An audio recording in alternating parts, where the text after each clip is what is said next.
Benji. Nice to meet you too. You know, I would say, without the hat, welcome to the bold by choice community, mate. I know it's only been gone for just over a week, but it was pretty well. You have proper locks there, mate. You have proper locks.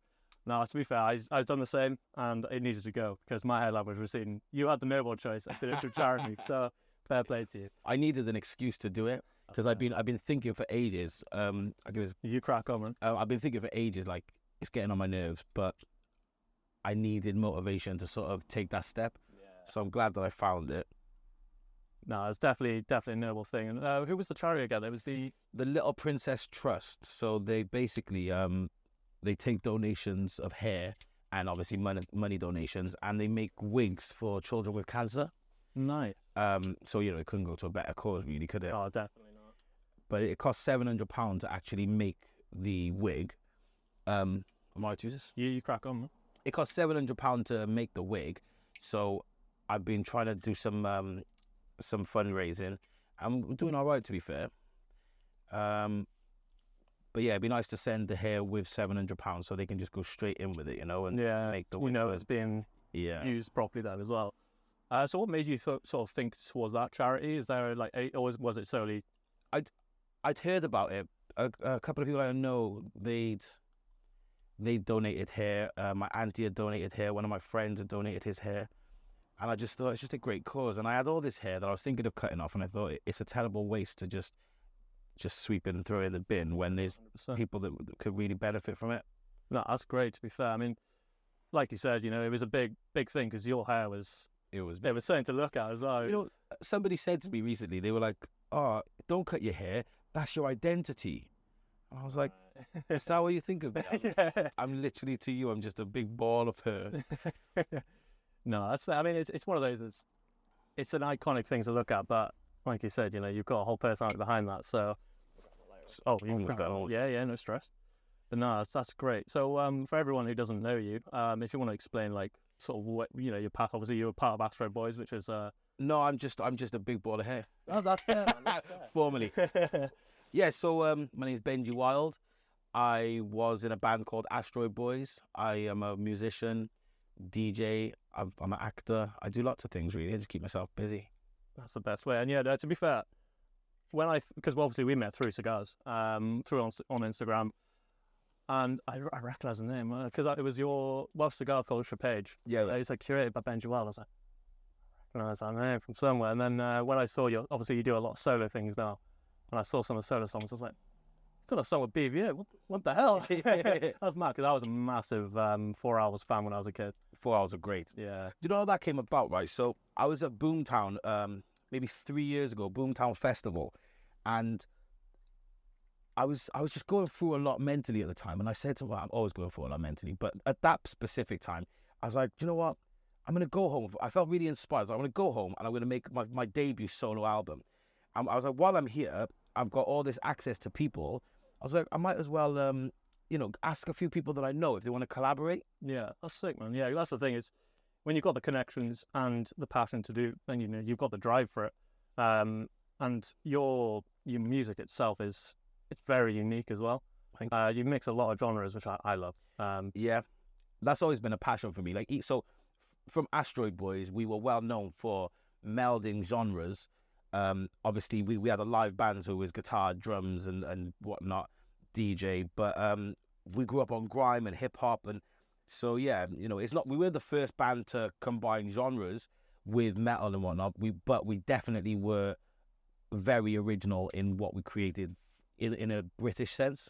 Yes, I mean, especially British, but then when you look at Wales as well, when you think of Welsh music, you think Goldie Looking Chain or Bullet for My Valentine. Well, that used to really bother me. No disrespect to Goldie Looking Chain. Those guys were they took Astroid Boys on our first ever tour. And I really like all of those guys. So this is no disrespect, but because they are a comedy act, I always felt like people didn't take Welsh musicians seriously. Because, do you know what I mean? Because they saw us as a novelty, even though they've lasted generations. Like, they're not just a novelty, they are a complete outfit. But do you understand what I'm saying? Yeah, we really wanted to show the world that Wales had an urban culture and real MCs and rappers. and it became a bit of a mission for me personally to prove that. I feel like you definitely have accomplished that, because I mean, you look at your music compared to, say, you've got a look and trade. It's nothing alike, but you both embrace your Welsh heritage, and like you got that. You personally have got that new solo Cardiff Bus, which cracks me up. I love that one. I was driving down in this van actually, blasting it through Swansea, and I could just see people looking at me like, "You traitor!" Listening about Cardiff Bus. Obviously, a lot of people who don't know Wales. I was looking at my Spotify stats, and Cardiff was the place, the city in the world that was playing it the most, and Swansea was at the very bottom of the 50 cities that were tuned in, and they had like one play. That's me. But I just like the irony, because usually my other songs, Swansea is quite up the list because it's Wales. Yeah. But that one song, it's like, not having that one. Yeah, no, I mean, when you look at it, and it's all about Cardiff buses. And if you haven't been to Cardiff, you're not going to necessarily understand. But with Wales, not with Wales, with Swansea, such a rival between Swansea and Cardiff that like it's just like nope, nothing to do with Cardiff. I love that as well. Like I'm not a big football fan, so it doesn't really have the same sort of intensity for me as far as the rivalry goes. But I just love like going to the football and seeing the passion between Cardiff and Swansea. It's like generations, like the kids who go to watch football now, they don't really know the history of why they don't like each other and swim away and all that. That's the thing. I mean, do you know what I'm on about? We got Jordan in the front there. But can you tell me? Do you know where these are from? To be honest, is it Nicaraguan? Nicaraguan. I'm pretty sure it's a full Nicaraguan filler binder and wrapper. I'm not. George, could you search that for me? Rocky Patel, what was it? 20th vintage anniversary. But when I searched Rocky Patel 20th vintage anniversary online to try and see it, because obviously you showed me the selection, and I said I picked this one. I couldn't really find much about this one with the green band. There's one which has got like a red band. I struggled to find it because when I sent it to you, I was trying to send you the information as well. And especially when you Google it from the UK, there's zero sites with it. I think I found a few, maybe Dutch sites that had a couple, but it's it's not out there at all. I do produced throughout Central America. Yeah, could be anywhere. I like that. I do really like the Rocky Patel brand. So obviously got to drop my friend Sal, who runs the Cigar Manor in Newport and in Bristol. We're both going to see next week as well. Yeah, we're going to go to the tasting event for the Trinidad Fundadoras. So he told me that his first ever cigar was a Rocky Patel 60. Oh, okay. And he recommended it to me one time, and I smoked that out on a night out with him and a few of the boys, and I was really impressed by it. To be fair, it's a really good cigar. Yeah, definitely. I'm finding that so down here, I think in Wales there's only 5 cigar places, like tobacconists that sell cigars. There's Sal in Newport. There's one in Cardiff, the Bear. There's one in Carmarthen. And there's one in Abergavenny, and there's one in Aberystwyth. Maybe there's 6 because there's one in, I think it's Bangor in North Wales. There is a few. I know it's a small country, but then I went to the one in Abergavenny recently because my sister lives there. So when I was visiting, I just called in just to see what they had, and like, a cigar shop's a cigar shop, but it was a very, very limited selection. Yeah. Don't get me wrong, it was a great selection. Can I open this? Yeah, you crack on, man. Is this how? Yes. Come on, the boys. Get some fresh air in it. I just couldn't see. But yeah, it was a great selection, but limited. So I imagine that some of those smaller outlets may not really have such a selection. Like I'm really privileged to have met Sal and to have gone to the Cigar Manor. He's moved a lot of his stock to Bristol now. His Bristol shop is really good. Get down. Oh man, it's worth a trip. It is worth a trip. But even the shop in Newport, have you been there? I've not been to the one in Newport yet. That's my next. Oh, do you know what? We should have gone there. It'd be closed now, but it would be too late. But so he owns a post office, but it's a really tiny post office on a corner, and you walk in, and there's just a door on the side that I've been in that post office 4 or 5 times before I knew. You open that door and it's a walk-in humidor, and it's stocked up, like, you know, it's really cool. Yeah, because I was speaking to Adam Welsh Fashion on Instagram. He was telling me, he was like, if you find the post office, you're there. And I was like, okay, cool. Yeah, but it's like walking into Narnia. Like, it's really, really unsuspecting. But great shop. Sometimes those are the best shops though, because like when you don't expect it, you just walk in, it's just a stocked humidor. It's like, okay. Have you been to Havana House in Bath? No. So me and my girlfriend went down to Bath for the Christmas markets. She wanted to go to the Christmas market. I wanted to go to Havana House. Yeah. You got to take what you can get. Yeah. I was like, I'll take the sacrifice as long as we get to go to that shop. But it's a beautiful shop. It's but it's a really, really pretty shop. From the outside, it's Bath is in itself, with all the Bath stone and just the way that the buildings are built and just the architecture in general is really beautiful. But I really like the shop, especially on the Christmas market. It's got, you know, on Harry Potter, there's that Diagon Alley. Yeah. It looks like it's on Diagon Alley. Okay. I love that word because it's diagonal. It's like that old buildings. And yeah, to be fair, I mean, that adds to the cigar experience I find as well, because you get the history with it as well then. And it does have a really good selection of cigars in there, to be fair. Credit where it's due to those guys. Yeah, Havana House, they've got quite a few stores around the UK now as well, haven't they? They got a lot, yeah. Yeah, because I think the one in Cardiff's just gone into Havana House now as well. The Bear. Yeah. So wasn't that always? Not from what I was told. They said originally it was an independent, and then they got taken over by Havana House. I'm not too sure when it was. But yeah, from what I've been told, it was originally an independent. I'm on the alcohol-free.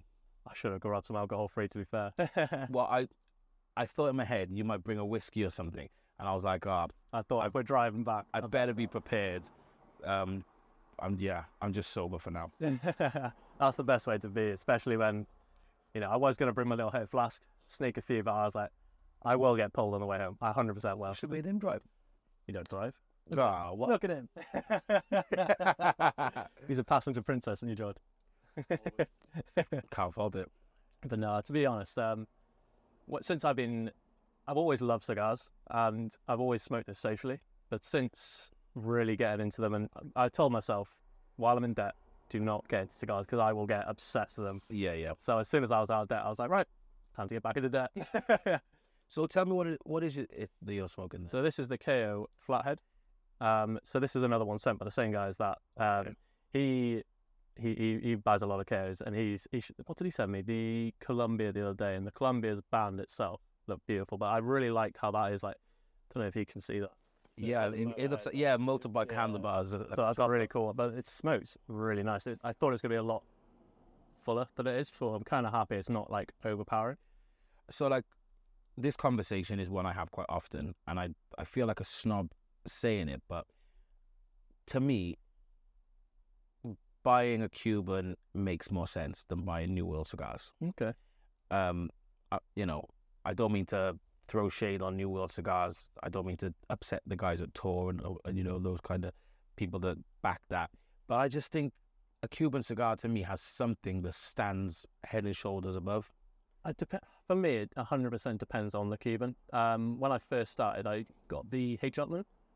Nice cigar, really nice cigar. One of my favorites. And I've had Romeo and Juliet is probably my favourite Cuban, 100%. They've got a sweetness to them. Yeah, that is like a taste to them that's just unmatched. Yeah, and then when I had a H. Upland after that again, I don't like to stick to a brand. I like to explore, but if I'm going Cuban, I'm pretty sure I'm going to get a Romeo and Juliet. Yeah. But since then, I've just been trying to try as many New Worlds as I can to sort of get a grasp from it. You do get some New Worlds that are like, they're not on par with any, H. Upland, Romeo and Juliet, but then you get some I just find it's a tough one. I don't want to say they're better, but they're different. So smoking New Worlds, I find there's just a lot more option to have a bit of a vary in there. With a Cuban, I tend to just. I was speaking to a guy on Instagram called his handle is Cigar House Miami, Oh, okay. Do you know that dude? Yeah, I've got him on my follow list. He's a lovely guy. I really like him. And he sent me some, I don't know what they could, like, neither of us are nativos, but they're from Mexico. Okay. And they're quite a long, thin, small ring gauge cigar, maybe about 8 inches in length, and a phenomenal cigar. Really phenomenal cigar. Yeah. I'm keeping my eye on the red. Yeah. No, to be fair, I haven't really tried much Mexican. I've mostly been smoking Nicaraguan, bit of Honduras, Cuban as well. Somebody once said to me that that there is a particular flavor that goes right through the Nicaraguan cigar brands. Okay. That when you notice it, it's not, light's gone off. We got anything here, George?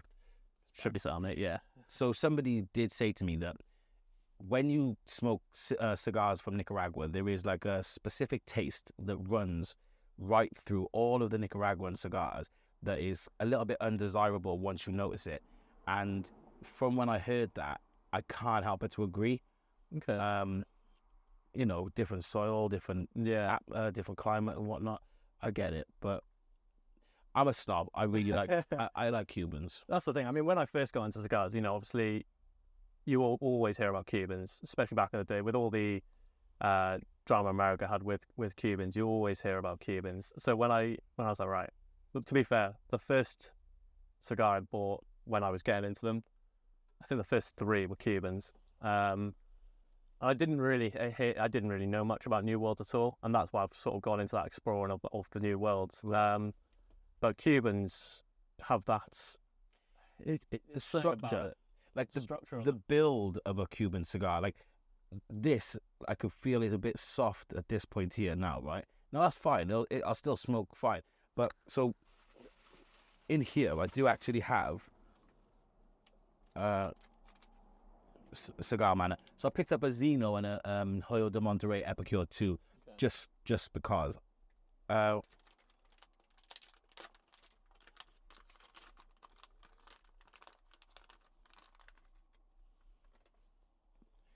If you look at this Hoyo, the structure all the way through is solid.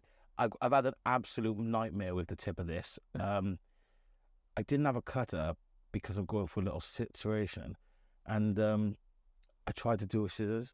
Never, ever, ever cut a cigar with scissors, but it'll work. Anyway, the point being, the structure of this from tip to foot, from head to foot, is just so solid. You got consistency. Yeah, real consistency. To be fair, the ash on this one was burning really evenly, but that's what I find with Cubans is because they're structured so well, the burn on them is so like the rings of ash are so symmetrical each side. For me, a Cuban cigar makes all the difference. And I mean, Cubans have been going for I wouldn't say a lot longer, but the popularity of the Cuban was way higher than New Worlds. But until essentially America couldn't buy Cubans, they were only buying Cubans. Mm-hmm. So they've definitely had the clientele for a lot longer. Obviously, you got Britain. I've got one, thank you, bro. Britain have always been able to get Cubans. But I find with the British cigar culture, it's people who smoke cigars, they're all all in it together. But with people who don't smoke cigars in the UK, they just got such not an ego, but something about people who smoke cigars. When you see people who don't smoke cigars don't see people who smoke cigars so negatively. Yeah, right. Yeah. Okay. Where in America, I find they haven't got that. I wonder if that's because this is just an assumption. So if I'm wrong, I'm that's fine. I'm allowed to be wrong. I've been wrong before. It was 1994 or 5. Anyway, that's before I was born.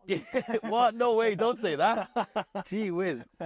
How old are you? I'm 26. No. The beard makes me look about 30. Yeah. The bald head and the beard puts 10 years at least. So in times gone by, the people that smoked cigars in the UK were, the aristocracy and the people on the top tier. And I think maybe the working class man looks at cigars as a symbol of that. Like, you know, Winston Churchill was a big cigar smoker, you know, notoriously. And it kind of, it's a status symbol in many ways, even though, you know, the people that smoke cigars now don't really feel that it's that same status symbol. It's more casual. But I think maybe there's a bit of that where the average British person looks at a cigar smoker as a bit toffee. Yeah, I get that. Whereas in America, cigars, because they've never had that sort of disparity between cigar smokers, it's a much more casual thing. Like, you'll have guys on farms that just like a cigar by their campfire. And I do like the story about JFK when he brought in the embargo and he decided to order so many 1,500. many. I cut like 10,000 cigars or something. I don't know. We weren't there, were we? But I love that. It's so cheeky, isn't it? Order them in, fill your humidor, and then just stop the entire country from having them forever. I mean, with JFK, you know, making that illegal to get Cubans. Obviously, they had a lot of drama going on with Cuba then. But to then get that little cheeky order in, just beforehand, you know, it's almost like that status thing again. It's I've got a Cuban and you can't. Yeah. I mean, it's funny to think in the news recently has been about the Russian warships and the nuclear submarine that is right off the coast of Florida, hanging around Cuba, and America's on high alert over it. It's like, you know, all that work and what does it achieve? That's the thing. I mean, it's mad to think that is still, you know, in America you cannot get a Cuban to this day, and it was put in place in the late 60s, was it, early 70s? Unless you message me. Yes. No, I'm joking. I don't do that. But I do know somebody that does. No, because I was talking to Peter, who owns the Cigars of Cuba in Aberystwyth, and he used to take people on tours to Cuba and things like that, and he's gonna, he did he had some run-ins with like CIA and stuff like that, and it's just like, it's mad to think like how much you can get into with Cuba's history. Like, it's just crazy.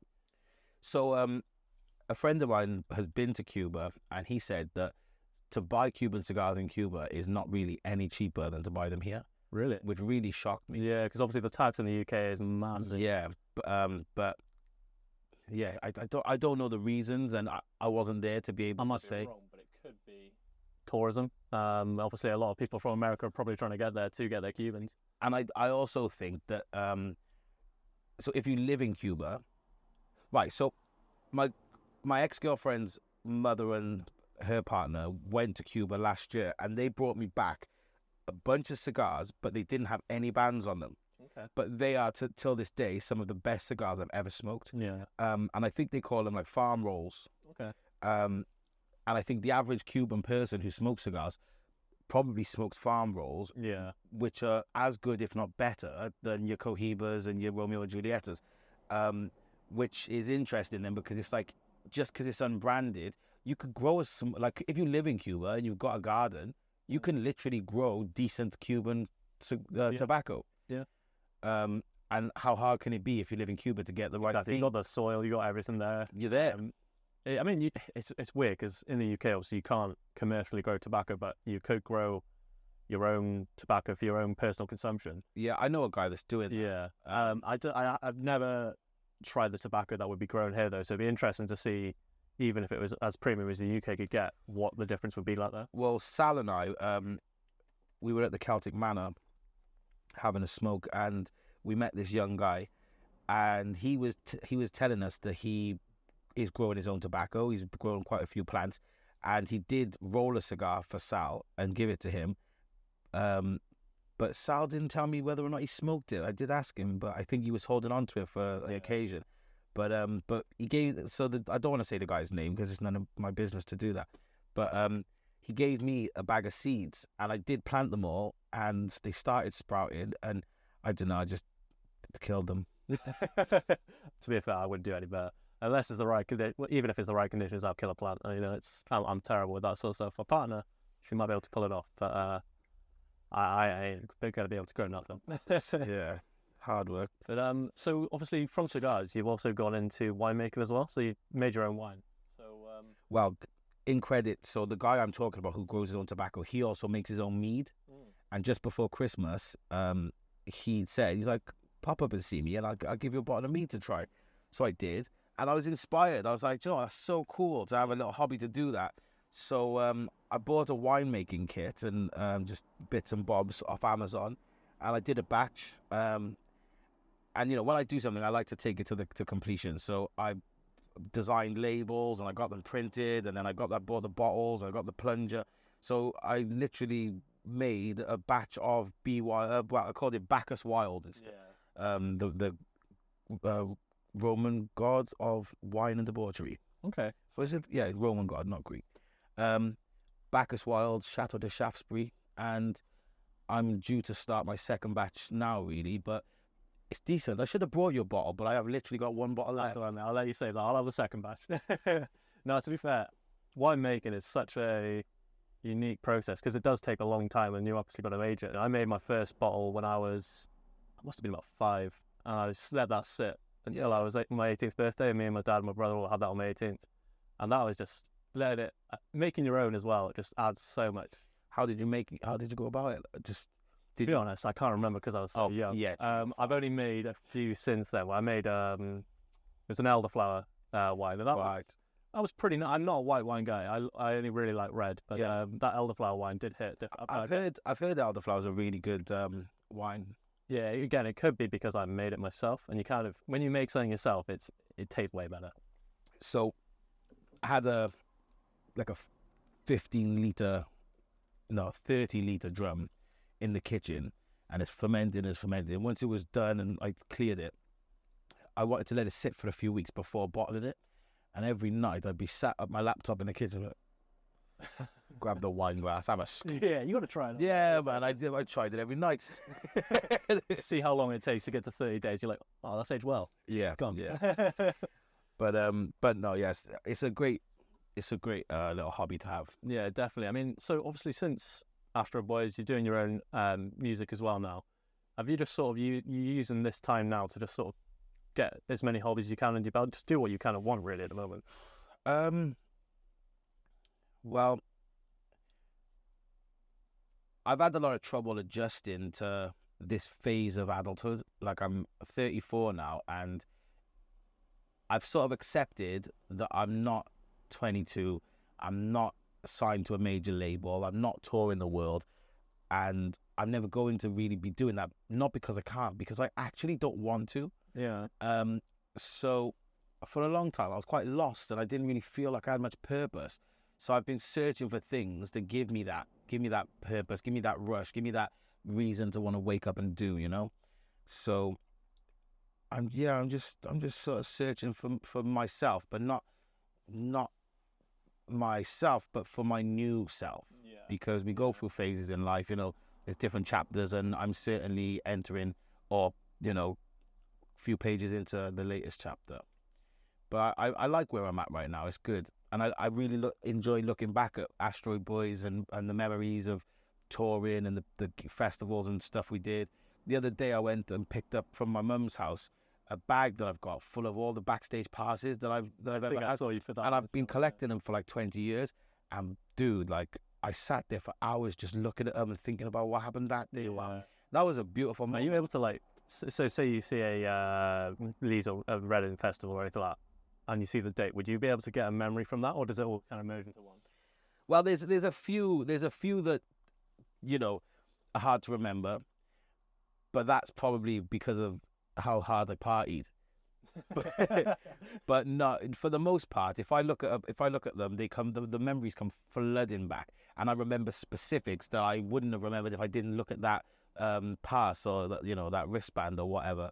And it, like, you know, I'm so proud of the work I've done over the years, and I'm so pleased that I've used the time in my life to this point for, you know, productive things, and I've provided something to the world. I think all of us just want to leave a mark in some way, you know, rather than, you know, you die and all that's left to say that you were here is that in some classroom underneath a desk it says Benji was here.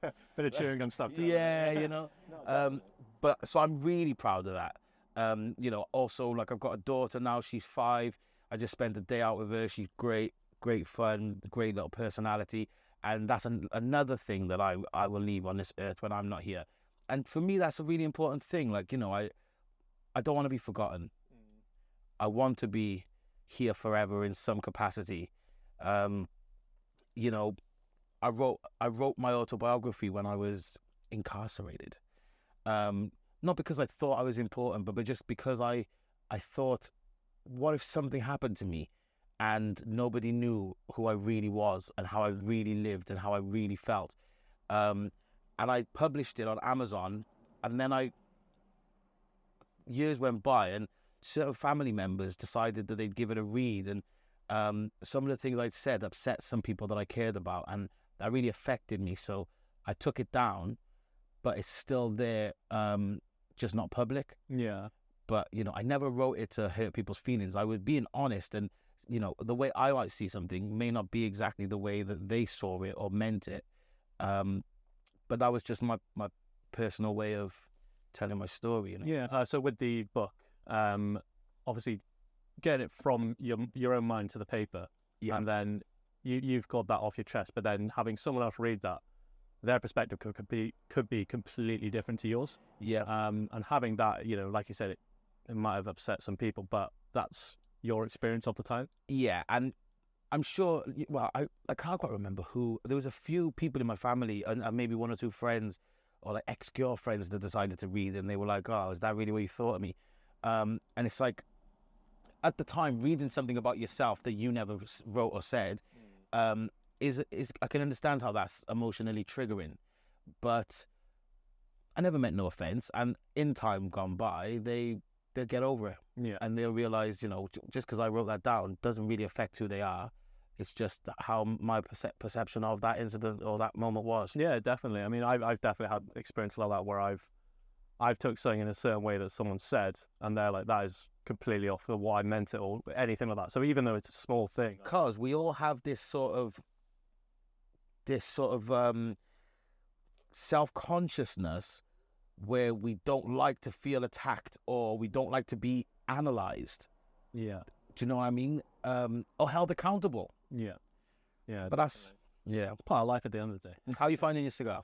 It is really nice. I've just, the wrapper there just came apart a bit, but it shouldn't affect it at all.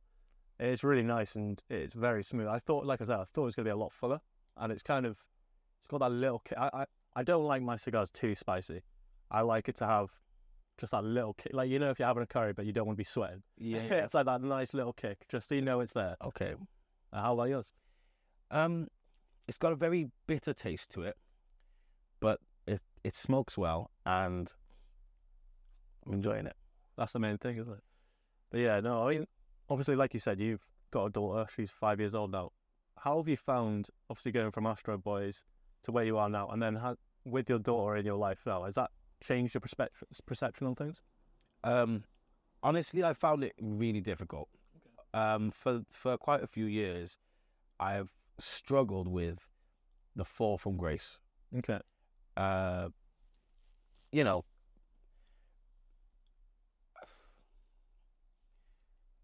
so I've been seeing a therapist for just this exact purpose, because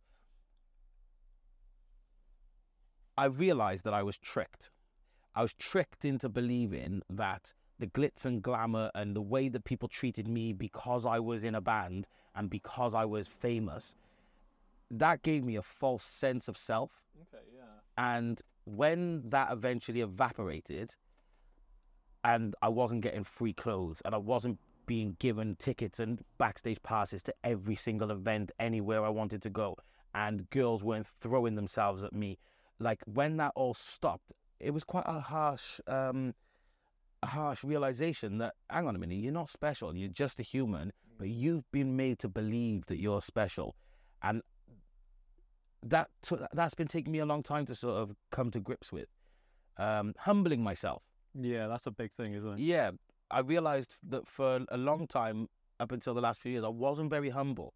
And that turned me into somebody that wasn't really very nice. Okay, yeah. Because I had this entitlement that I thought that I was special, and I thought I deserved these things that came before. But, so yeah, you know, I've been going through therapy to literally untangle these sort of issues and these false views of myself, and it's been a really healthy progression. And the person that I am now is definitely not even the person that I was 1 year ago, let alone 5. And that's why now it's like I'm really excited about just blending in, and just enjoying, taking in the surroundings. That's the thing. I mean, what I was going to say is, obviously going from performing in front of massive audiences, performing with some massive artists as well, going from that to sort of just day-to-day life, especially with the, it's like that adrenaline. It's like an addictive adrenaline. So I'd imagine that would be really hard to sort of adapt to. It's like a drug. Yeah, I bet. It's a culture shock. Like, I've gone from living in one culture of fast-paced life to, having to get a job and have a manager that tells me off. Well, my manager's always told me off. My managers always used to tell me off. I remember I was in Ibiza and I was just on holiday, just drunk as a skunk, having a great time. And I don't know what I posted on Instagram, but next thing, my phone's ringing and it said such and such Sony Records. I was like, why is Sony Records phoning me? And then, hello? Hey, Benji, how's your holiday? I'm like, yeah, great, thanks. It's 2 a.m, everything okay? Look, I don't want to tell you what to do. It's up to you. But I just wanted to point out that maybe you should think twice about what you just posted on Instagram, because, you don't want to believe it. I'm like, having someone on your back all the time. Get lost. But do you know what? That is life. Who doesn't have somebody on their back at some point? If it's not your mother as a child, then it's going to be your missus when you're older, or your kids when you were there's always someone on your back. But again, that's the entitlement where I thought I was free to do as I pleased, when I pleased. That's the thing. It's almost that having someone there, you need to be able to respect them as well, but being able to have that person that you respect sort of almost bring you down that little bit just to keep you on track. Then. Yeah. And as much as I complain about it, I've always needed that very much. That's why I got married. I like that. No, 100%. I mean, I've read a lot about, especially the boxers and MMA fighters who have sort of had a similar thing where, after they finish fighting, they've got that adrenaline pump, they're fighting in front of, thousands and thousands of people, and then they retire, and they're like, oh, shit. Like, well, look at Tyson Fury. Yeah. He's a perfect example. Like how, well, I feel bad mentioning it because it's obviously a bit of an embarrassing thing for him, but he just lost his first ever fight to Alexander Usyk, lost his title, and a week later he's going viral on the internet because he's drunk in a pub, getting kicked out and falling on his face drunk in the street.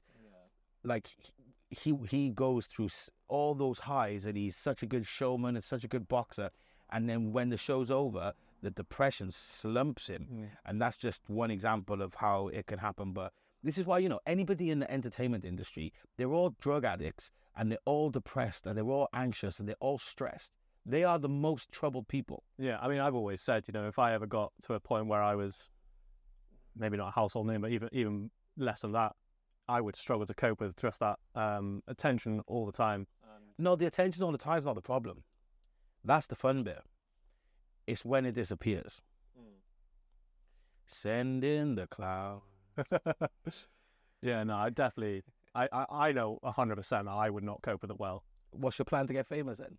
I ain't getting famous, mate. I ain't getting famous. Well, don't you worry about it, bro. No, exactly. But I would never, that's, in a way, it's probably stopped me in the past of doing certain things, because I'm like, if I was doing something that could potentially get me a bit of attention, don't want to embarrass myself, do this, that, and that, and it's always made me. That's really good though, because that means that you're not striving for other people's approval. Like you can see that it's not worth it.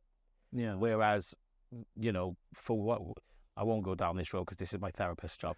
But like something in my upbringing led to me needing approval and needing to be seen and needing to be noticed. So whenever there's an opportunity to put myself out there, I've always done it. But something I'm learning now is not everybody needs to know everything. Yeah. And the more people know about you, the more they will rip you to shreds the moment they got an opportunity and can see your weakness. Yeah, no, 100%. Especially when you've got people that are close to you doing that as well. I bet that's really hard to deal with. Don't get me wrong. I cause a lot of problems for myself. I'm I'm difficult, but I have noticed that people love to try and do me over. Okay. If people can see an opportunity to fuck me over, sorry to swear, but if people can see an opportunity to fuck me over, they take it so quick. Yeah. And I don't see that happening to other people. Like, if I do something wrong and somebody knows about it, and they know that they could fuck me up if they go and tell somebody this, they just will grass on me. It's like, who does that? What school ground are we in? But it's because people don't like to see you carry yourself highly. People don't like to see you elevate. And the moment you elevate, they get jealous and they get bitter, and they'll take any opportunity they can to rip you back down.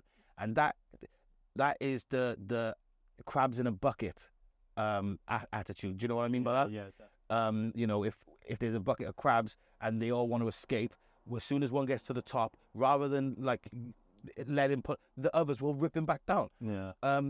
Cardiff, the music scene in Cardiff is exactly like that. Everybody jumps on you. Yeah. They just want to see you fail. They're all your friend on the up. Yeah. Because they think you can help them go up. Yeah. But then as soon as you're almost breaking through, they realize they're not going to break through with you, and they do anything they can to tarnish your name and to rip you back down. But that's just, you know, sadly, that I think is everywhere. And we're probably all in some way, shape or form victims of it. Like how I just mentioned the Tyson Fury thing. Everybody's had so much good to say about Tyson Fury. Anthony Joshua is a better one. Yeah. Anthony Joshua was like Britain's pride and joy. The women loved him. The men wished they could be him. As soon as he took one loss, oh, he's a bum. Yeah. He's a bum. Nobody came to his aid and said, "Oh man, thank you for everything you've done. You'll bounce back from this." They just rubbed him through the wash, and I just think that's gross. Yeah, and that's the whole. It was with every single one of his fights. You know, he lost. He's a bum. He gets the rematch. Oh, he's back again. Oh, but he's not throwing his hat. There's always an excuse. Yeah. Sorry, go on. No, I was gonna say, you know, then he loses again to Usyk. Oh, he's lost it. You know, he's gone. He's gone. And you know, there is times where maybe he didn't hold himself up to the highest of his standards. Yeah. And that doesn't help him. But it's like you said, as soon as he's on the down and, well, not even the down out, as soon as he has a knock, everyone's just whip him. Right, yeah. And I just find that I find it bizarre. I think it's a really strange human trait to not want to see your fellow man succeed. Yeah, I mean, I just find that in the combat sports in general, because I'm good friends with Moses Trolley, who's a professional up-and-coming boxer. And I go to his fights, and especially when he was on the sort of lower level, obviously you want to support your friends, all that. So I get it to some extent, but you'd have people supporting their friends, and they'd just be going to the other, his opponent, "Oh, you're a bum, you're nothing." Blah, blah. I'm like, this guy has travelled all the way here. Yeah. I know you're to not give him a crowd. Like, don't cheer him on because, whatever, but don't write him off and just be like, "You're an absolute bum because my friend's fighting you." It's like, just give the man respect for showing up. And, in this day and age, because of marketing and social media and imagery, they've done a great job of making it look different, but it is the same thing that it always was. It's like the gladiators in the Colosseums. Yeah. They just want blood. Yeah. They want to see somebody die now. Yeah. Die, like. Yeah, no, it's one of those, but I hear people booing these people. And... do you know what's mad? You know how we talk about how barbaric public hangings were? Yeah. If they brought it back, there would be an audience. There would be an audience. And that is just bizarre, isn't it? Like, 100%. If they brought it back, there would be an audience for it. Yeah. I'd call watch. I'd give it a go. I'm joking. No, I don't know. Am I? Who knows? Who knows until they bring it back? There would be an. You know it though. I don't know if I've ever heard anybody say that before. But that is how people are. If they brought back public hangings, there'd be an audience. I mean, the last one in the UK was, I think, in the 70s, and there was people to that. So... You know where it was? It wasn't the two Welsh guys. It was in Cardiff. Yeah. Two Somali men who I think were wrongly hanged. So do you know City Road in Cardiff? Yeah. And Albany Road? Hangman's Junction, where I can't think of the name of the pub, but where City Road and Albany Road join, there is a fork there, two out there and one down there, and it's called Hangman's Junction. And if you look on the side by the Barclays Bank, there is a plaque that tells the story. That was the last public hanging in the UK, and it was two Somali men that were hung. And I think, if I'm not mistaken, pardon me if my information is wrong, do your own research. But I believe that it was later found out that they were innocent men. I suppose that's why it was sort of... Can I use your lighter, please? What's your kettle? Thank you. I suppose that's kind of why the death penalty got taken out in the UK, because innocent until proven guilty, and it's such a hard thing to do these days. And I mean, I was here. It's difficult to enforce death penalties when you live in a world where racism is so prevalent. Yeah. Like how there's people serving life in prison in America for a joint of marijuana. Yeah. And yeah, these things are not always. No, sometimes it seems that they are specifically designed to suppress certain demographics of people. But yeah. No, it's 100% a thing, though. It always has been, and that's the really sad thing, is that, there's, especially with America and the reefer madness stage and all that, it's like that was 100% just to knock that, that down. So it's horrible to see, and I mean, what do you think about the crack epidemic? Do you think that there is a chance that CIA 100%? Yeah, 100%. We got this new drug. We call it crack. Yeah, I mean, and it's for the blacks. I mean, you even look at the acids thing with there's the whole thing about Charles Manson. Yes, is that CIA? If that can be true, why can't the rest of it be true? It's scary. There's a lot of things out there. It's hard for people to trust. 9/11 inside job or terrorists? That's a tough one. I do love a conspiracy theory, but I love a conspiracy theory in the sense of it's entertaining. A lot of them are complete bollocks. But 9/11, I couldn't put a finger on it, to be honest. It's such a hard one to say, but there's so many things around it, like the money disappearing the day before. There's so many, and that's the exact office and everything, My biggest thing about the 9/11 situation is I've seen certain angles where I've seen explosions run down the building like they're controlled explosions. Yeah. As it falls in on itself. We're not here for that. We can talk about whatever we need. JFK. Who killed him? Because it wasn't Lee Harvey Oswald, was it? Let's be honest. I mean, when you look at the footage of that, it does look like two shots. Yeah. I quite like the theory of the driver popping him. Oh, okay. I haven't heard that one. Yeah, I saw a video about that. I got another one for you, but I saw a meme yesterday, right? And it's where Jackie O, that's her name? Jackie O was his wife. Yeah, I'm pretty sure it's Jackie. Yeah. And she's clambering over the back of the limousine, and it says, "Women always run away when you're at your lowest point."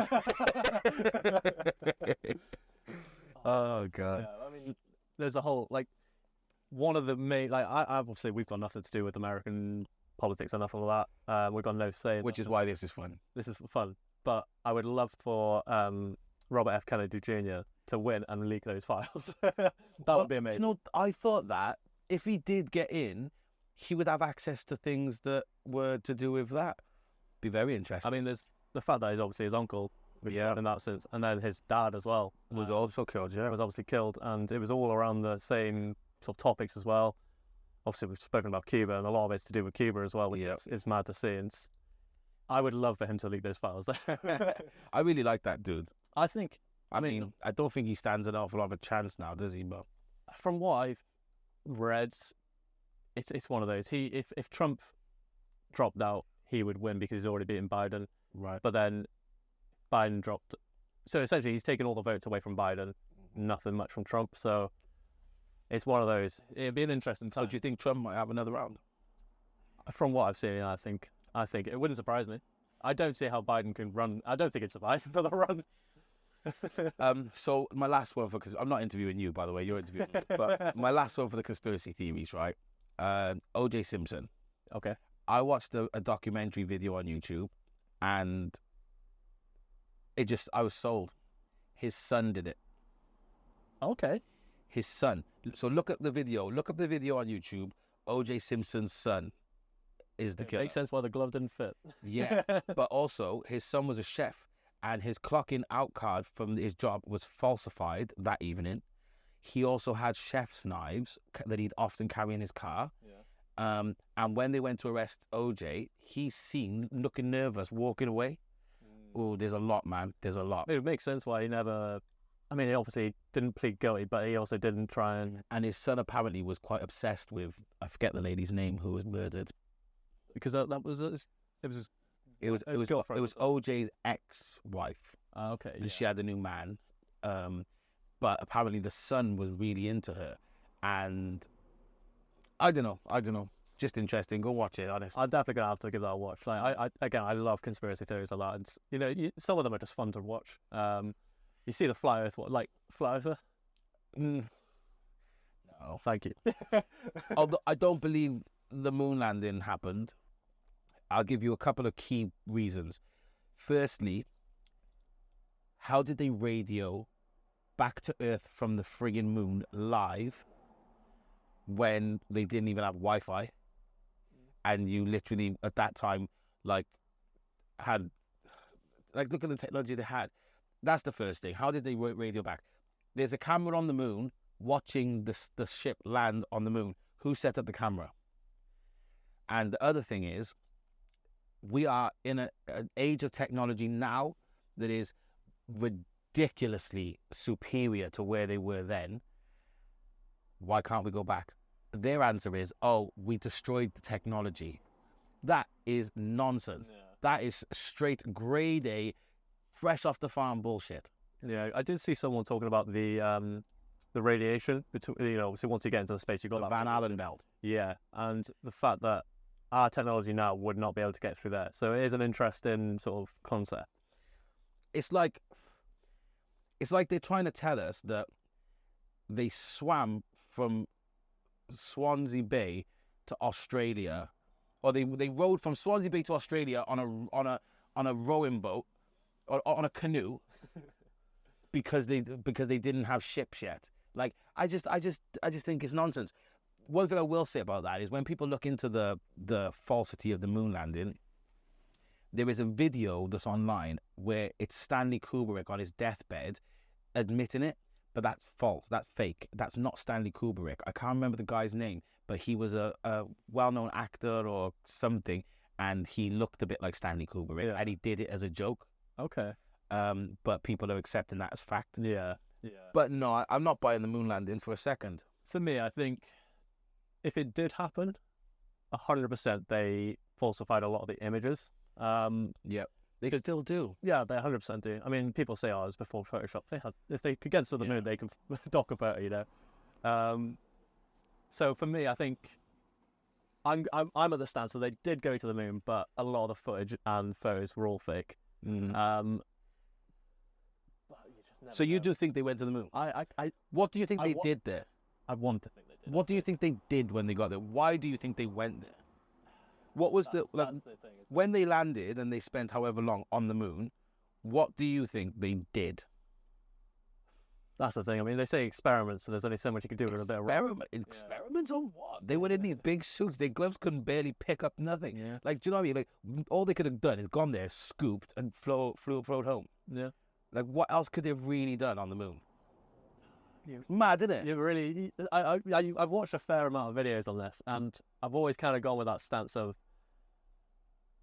I think it happened, but they fit the footage. And now you're saying this, I'm like, what was the point? So they say, it was a space race. Yeah. No. Essentially, just want to be Russian, didn't they? Yeah, but to me, like, it makes no sense. Why did you go there? What was the reason? What was the reason? Hopefully, Elon Musk can get us there. Well, I mean, he's trying and he's failing, you know, and this guy can make cars that drive themselves. That's very true. And probably rockets that can fly to the moon. Yeah, so. And he's made rockets that can fly and then land, but he still can't get to the moon. Anyway, this takes me back to the flat earth thing. Yes. The more I think about how much bullshit is in the moon landing, the more I do think, well, what else are they not telling us? Because the whole thing about Admiral Byrd going to Antarctica, and like his version of what he saw when he came back from there, they just wrote that off. Like, do you know that stuff? I was gonna say, you can retain information very well. Like, you can pick out things that you've read and watched very well. Like, I spent a lot of time. I spent a lot of time watching this shit. I can't remember fucking shit. My retention is terrible. So fair play to you. I can't retain a lot. That's why I don't argue. But you know what? That doesn't make me intelligent though, because everything I've retained doesn't have anything to back it up. This is all theory and it's all speculation. But that's the good thing that you know that, because you can have that discussion without getting defensive. Yeah, oh yeah, for sure. Thank you. I appreciate that, because that's something that I struggle with in conversation with other people, is when they start telling me their information is better than mine. I'm like, no, the reality is we're both talking out of our buttholes. We have no idea what we're on about. Like, the earth might be flat, but the earth might be round. I don't have any way to prove it either way. Unless you can get up on a rocket and get up to one of like the International Space Station yourself. No one can really say 100%, can they? And why are they up there? What is the reason? What are they doing? I feel like we need to start GoFundMe page and get up there. Everybody, I don't know. I've seen the rigorous training that they have to go through to go up there. That would be fun. I don't know if I'm ready. They went for rigorous training, but did they go? I know. They probably just put a light up there and then they just, I don't know, man. I don't know. But then, do you know what I was just going to say? But then why would they spend all the money to do it? Well, maybe they didn't spend all the money. Maybe they've used the money for other things down on the ground, and they're just using this as cover stories. Yeah, I mean, I've just invented a conspiracy theory. You've heard it here first. No, I mean, a lot of it. Like, I mean, even you look back at World War II, and England managed to trick the Nazis by building rubber tanks and all this. You know, you look at that, it's like, if we can trick the Nazis like that, we can trick very easily. Mm-hmm. It's mad. It's mad to think that. Another thing, since we're on this little wormhole here, that I realized recently. So I was born in 1989, and when I was about 5 or 6, which would have been about 95, 96, 97, was when I first had a computer in my home. Okay. My stepdad was pretty quick on technology. We had the old dial-up network thing, and I had a pen pal in America, and I'd write a message to him, and then I'd turn the computer off. Right, okay, we'll come back tomorrow, and my family would all sit around the next day after school, and we'd open it and see if he'd message back. Then we had a massive boost in technology right up until Facebook. So the moment that Facebook landed, and then we had Twitter and Instagram and YouTube. What have we had since the last 25 years? I'd say the only thing since then that was, you could say, was not revolutionary is TikTok, but then no, that's just another version, because like Vine, we're just talking about Vine, yeah. We're just talking about regenerating apps. You know, the same apps. Image, video, caption. Yeah. Image, video, caption. The content is refreshed because people are using their imaginations. But what has actually changed from the internet? What has the internet done that is spectacular?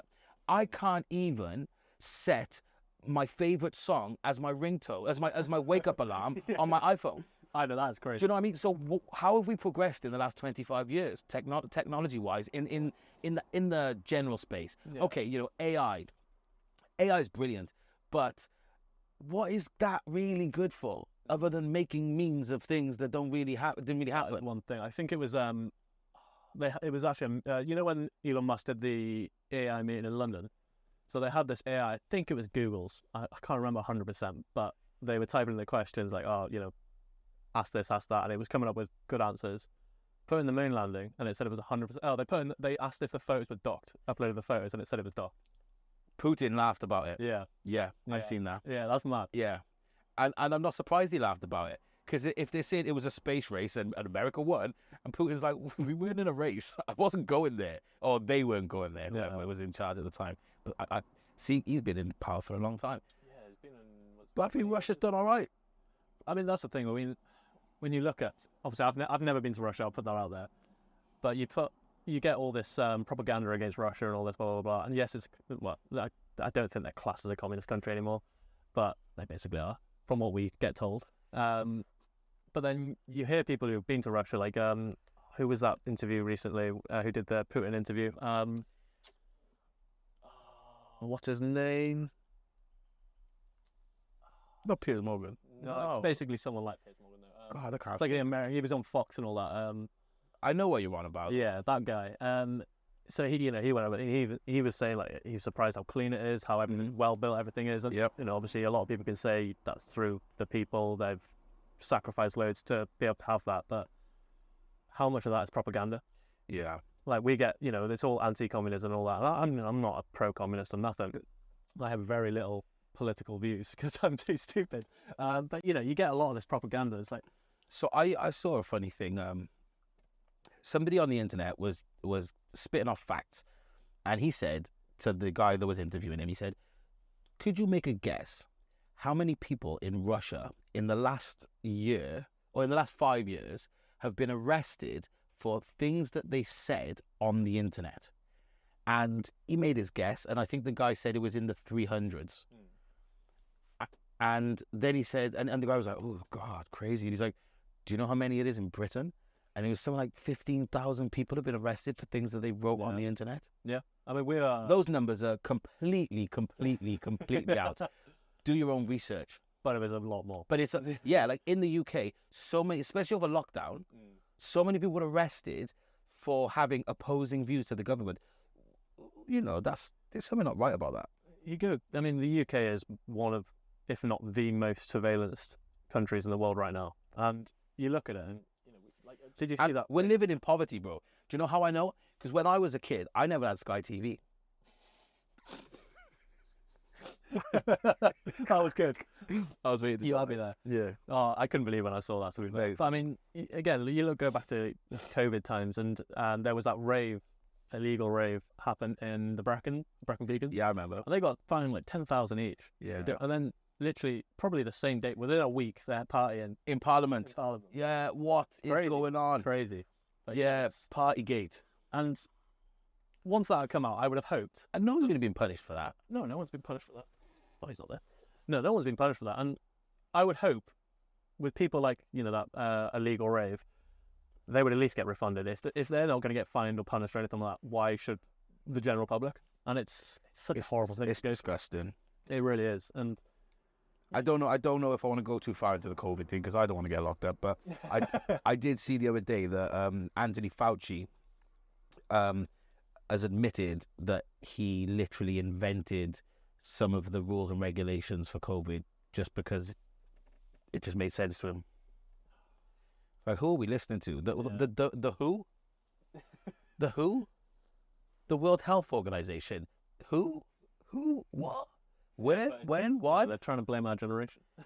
It's my generation. Man, I'll tell the truth, right? I passed my test and got a car just when lockdown started. I had a Toyota MR2 convertible.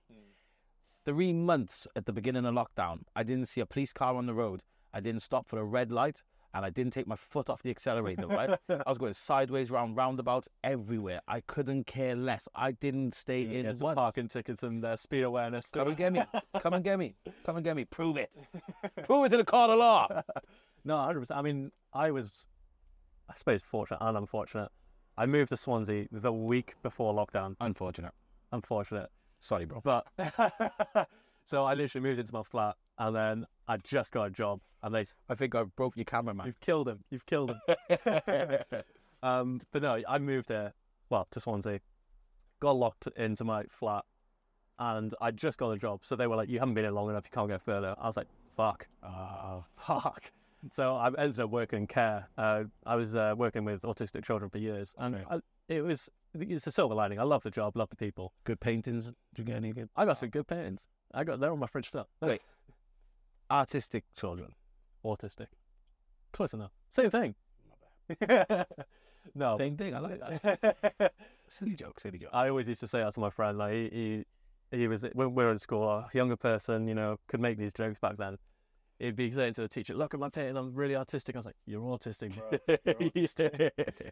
Couldn't get away with saying that now, especially when I was working in care. Yeah, I mean, listen, if you can't have a laugh about things, what we do?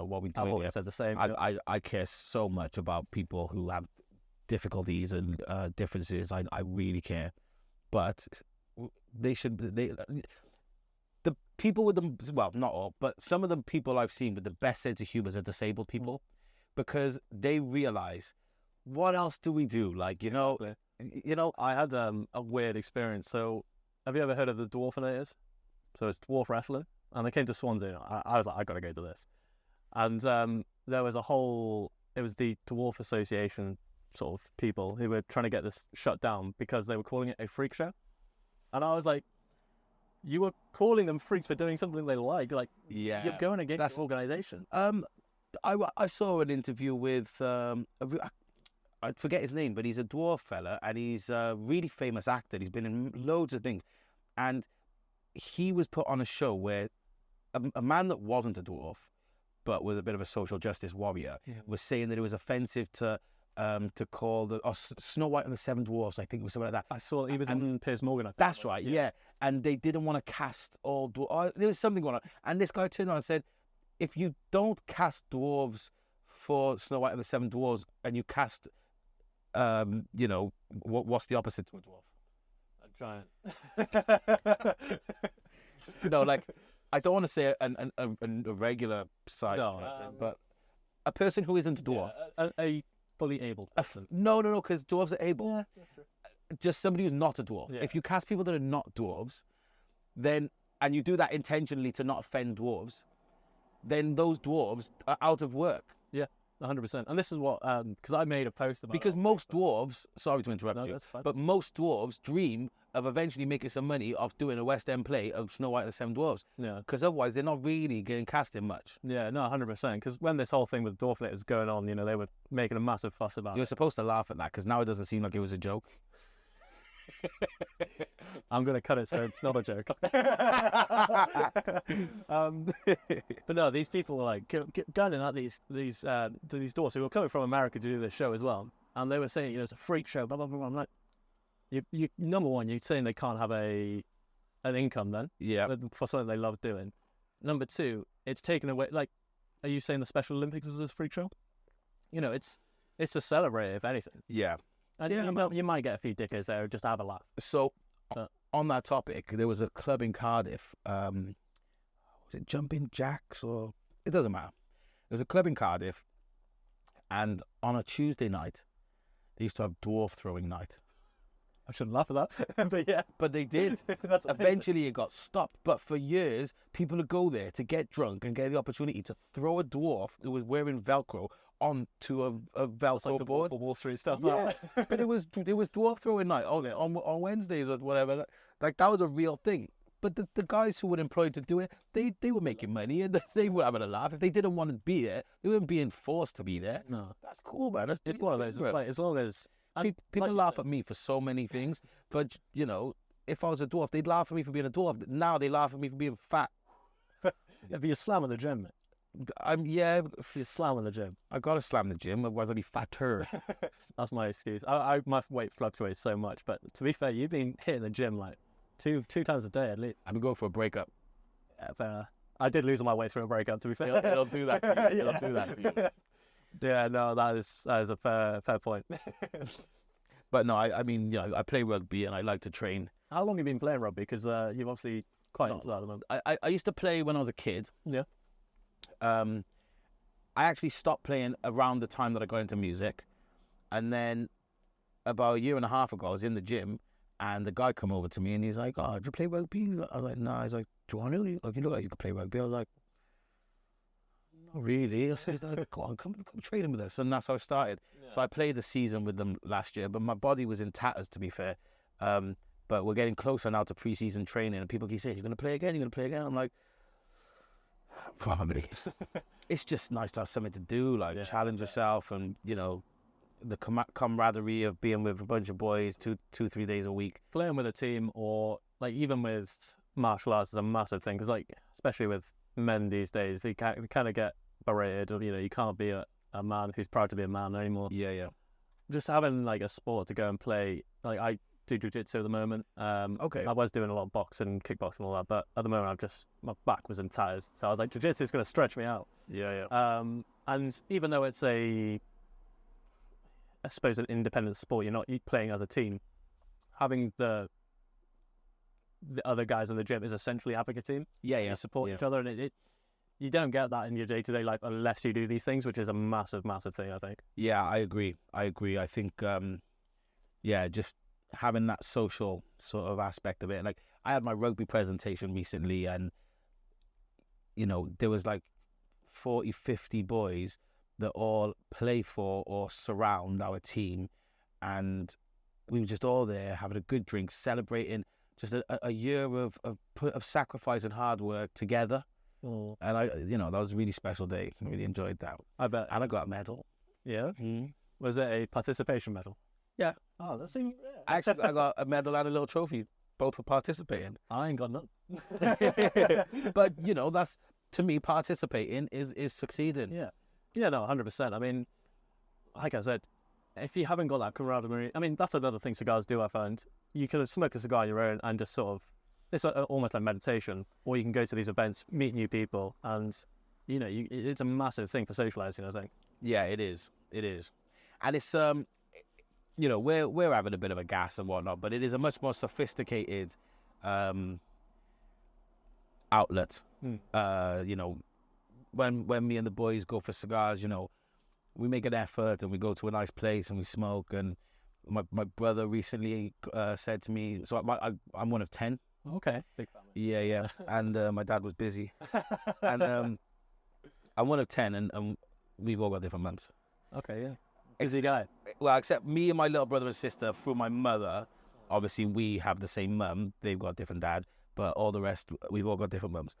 But yeah, so my brother said to me, he's like, I see you getting into cigars. He's like, I'd like to try a cigar. I was like, right, put your shoes and your shirt on, get over my house on Saturday. I was like, you bring a bottle of wine, I'll bring a bottle of wine, I'll go whiskey, but a couple of bottles of whiskey, we'll have a little whiskey tasted. And we just sat together and just had a conversation. And, it is a really, it's a really nice thing to do. Yeah, I mean, so basically none of my in-person friends really smoke cigars. Okay, but when it came to my wedding, I got my groomsman and my best man a cigar each. Right. And although I wasn't going to get them the expensive stuff, but they enjoyed it. And it's one of those, they could... Sorry, I'm trying to rustle.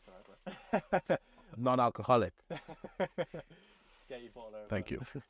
No, but although they don't necessarily appreciate the cigar, they could see, we're sat around a fire, having a barbecue. Yeah. And they could see, they were like, it just feels, it's almost like meditation by the group. And it's just like, they were just at peace. Yeah, it is. Yeah, I find it quite therapeutic. And the conversations that I find I have with cigar smokers is a lot more insightful and a lot more interesting than, the conversation you have down the pub. Yeah. It's one of those, although we're having an interesting conversation, we're talking about conspiracy theories here and everything. Yeah.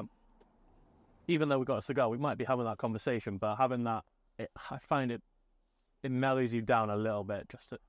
We got time? You got as much time as you got, mate. Okay, I'm enjoying myself. I was going to say, that's when you know you're doing well, when the podcast hasn't ended up to 15 minutes. We're on an hour and 20. Fuck off. No, it's... We're going to have to go down some more rabbit holes, bro. Yeah, we've got to get some more conspiracies out there. We're going to start a few. My plan is, if we do well here, I reckon Joe Rogan will have us on. The cigar, man. I've butchered this cigar. I tell you what, I might be able to just push the band up a bit. I had a similar experience with my cigar. So obviously that was the one you did with scissors, isn't it? Yeah. I got a few cigars in Aberystwyth when I was at my parents', and none of my family smoked cigars. They don't even smoke tobacco, nothing. And I forgot my cutter, forgot everything. So I got it wasn't a bread knife, but it was a sharp knife.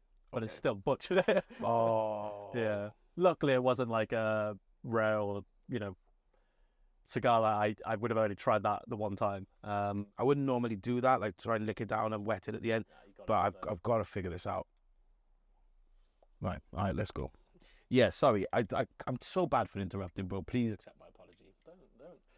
To be fair, you interrupting probably helps me because I'm probably about to say something stupid. I just love the sound of my own voice. Everybody tells me it, and I can't deny it. Like, hey, when you've got music all like that, I assume you did. Man, that's the thing. I'm gonna with the podcast. I'm gonna have to learn to love my voice because I've got to edit this shit. Yeah.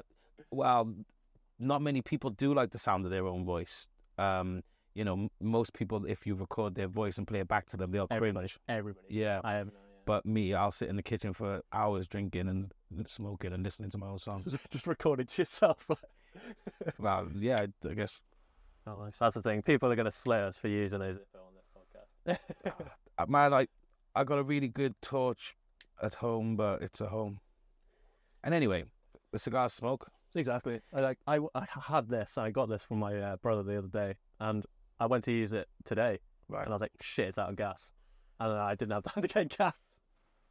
So I went down to London and I went to Cigars in the city, and they gave me a pack of Davidoff matches, like the really long ones. yeah, So if I'm feeling really fancy, I will whip out a Davidoff. I have. match and get my I've not been that fancy, but I do enjoy using the match. get my flavor Hackian on. match.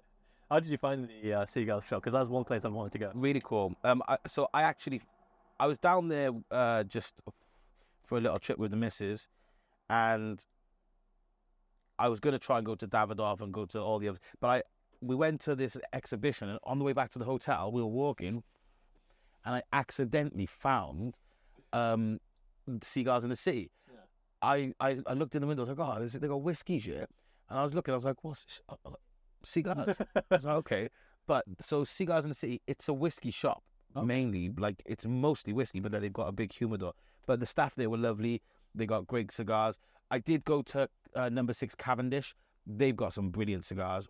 Yeah, they've got the, is it St. James Street? That's got all the, basically it's just a cigar shop row. This is what I was wanting. I'm sorry mine wasn't good enough. No, it's not, it wasn't good enough. I told you, bro, I'm a snob. I'm a cigar snob, not a general snob. I'm a slob, but I'm a Cuban snob. The Hoyo de Monterrey Epicure 2. It's a great cigar. Really great cigar. But there is, for me, man, it's just, like, honestly, I've had one puff of that now, and I just want to lounge now. I'm like, oh, I wish I'd brought my whiskey for you now. I'm not drinking, man. I'm sober. No, that's fair. But thank you. No worries. Yeah, so obviously with everything you've been doing, what made you start your cigar culture page? Was that just sort of the love for cigars and? Well, so my personal Instagram at I am Benji Wild. Loves a plug. I was always posting cigars and stuff, and I was like, this isn't really what this page is for. This page is meant to be a bit more general. So I just wanted somewhere where I could specifically post cigars. Yeah. And it just so happened that at the time, people are really keen in the cigar world to network and to communicate. So I started doing live streams, and I just chuck my jacket and my shirt on and my hat on and sit in the kitchen and have a cigar, and anybody who wanted to join and have a chat, we were doing that. And that became fun. And yeah, it kind of, people just, because the cigar world is quite small, people sort of took notice, and I think it was a good name. It was direct to the point. This cigar culture in Wales, and Welsh cigar culture, sorry. And yeah, it's not really for anything other than just posting pictures of my cigars and things related to cigars. Yeah, because I suppose mine was kind of similar. Like, I've always loved cigars, and then I was like, as soon as I got out of that fucking overdraft, I was like, right, I'm gonna start buying some nice cigars now. And I was more using mine as, you know how some people take the bands and they'll put it in their diary and everything? Yes. I ain't got the patience for that. Right, okay. So I was like, I'll just start an Instagram page, and the photos will be my diary. Yeah, so I collect my bands, and I've got 2 glass jars, one with corks from bottles of wine and champagne, and one from with all cigar cigar bands. So I collect the bands, and every now and again I'll have a little look through. Like, oh, remember when I smoked that one? Remember when I smoked that? I do that. Yeah, I've got like a little wooden, I suppose you could call it a vase. Just all these I get, I'll just put in there, and yeah, like you said, I'll just go through them and be like, that was a good cigar, I need to get another one of them. Yeah. So it's a good reminder. But then, yep, I've noticed some people who they've done the research, they've put it in their diary, and then they'll write what they found about it and things like that. That's great. I think it's a really interesting thing to do. I wouldn't be able to read my own handwriting, so I wouldn't know what I was talking about. Well, the cigar. I do have a folder on my phone in my notes of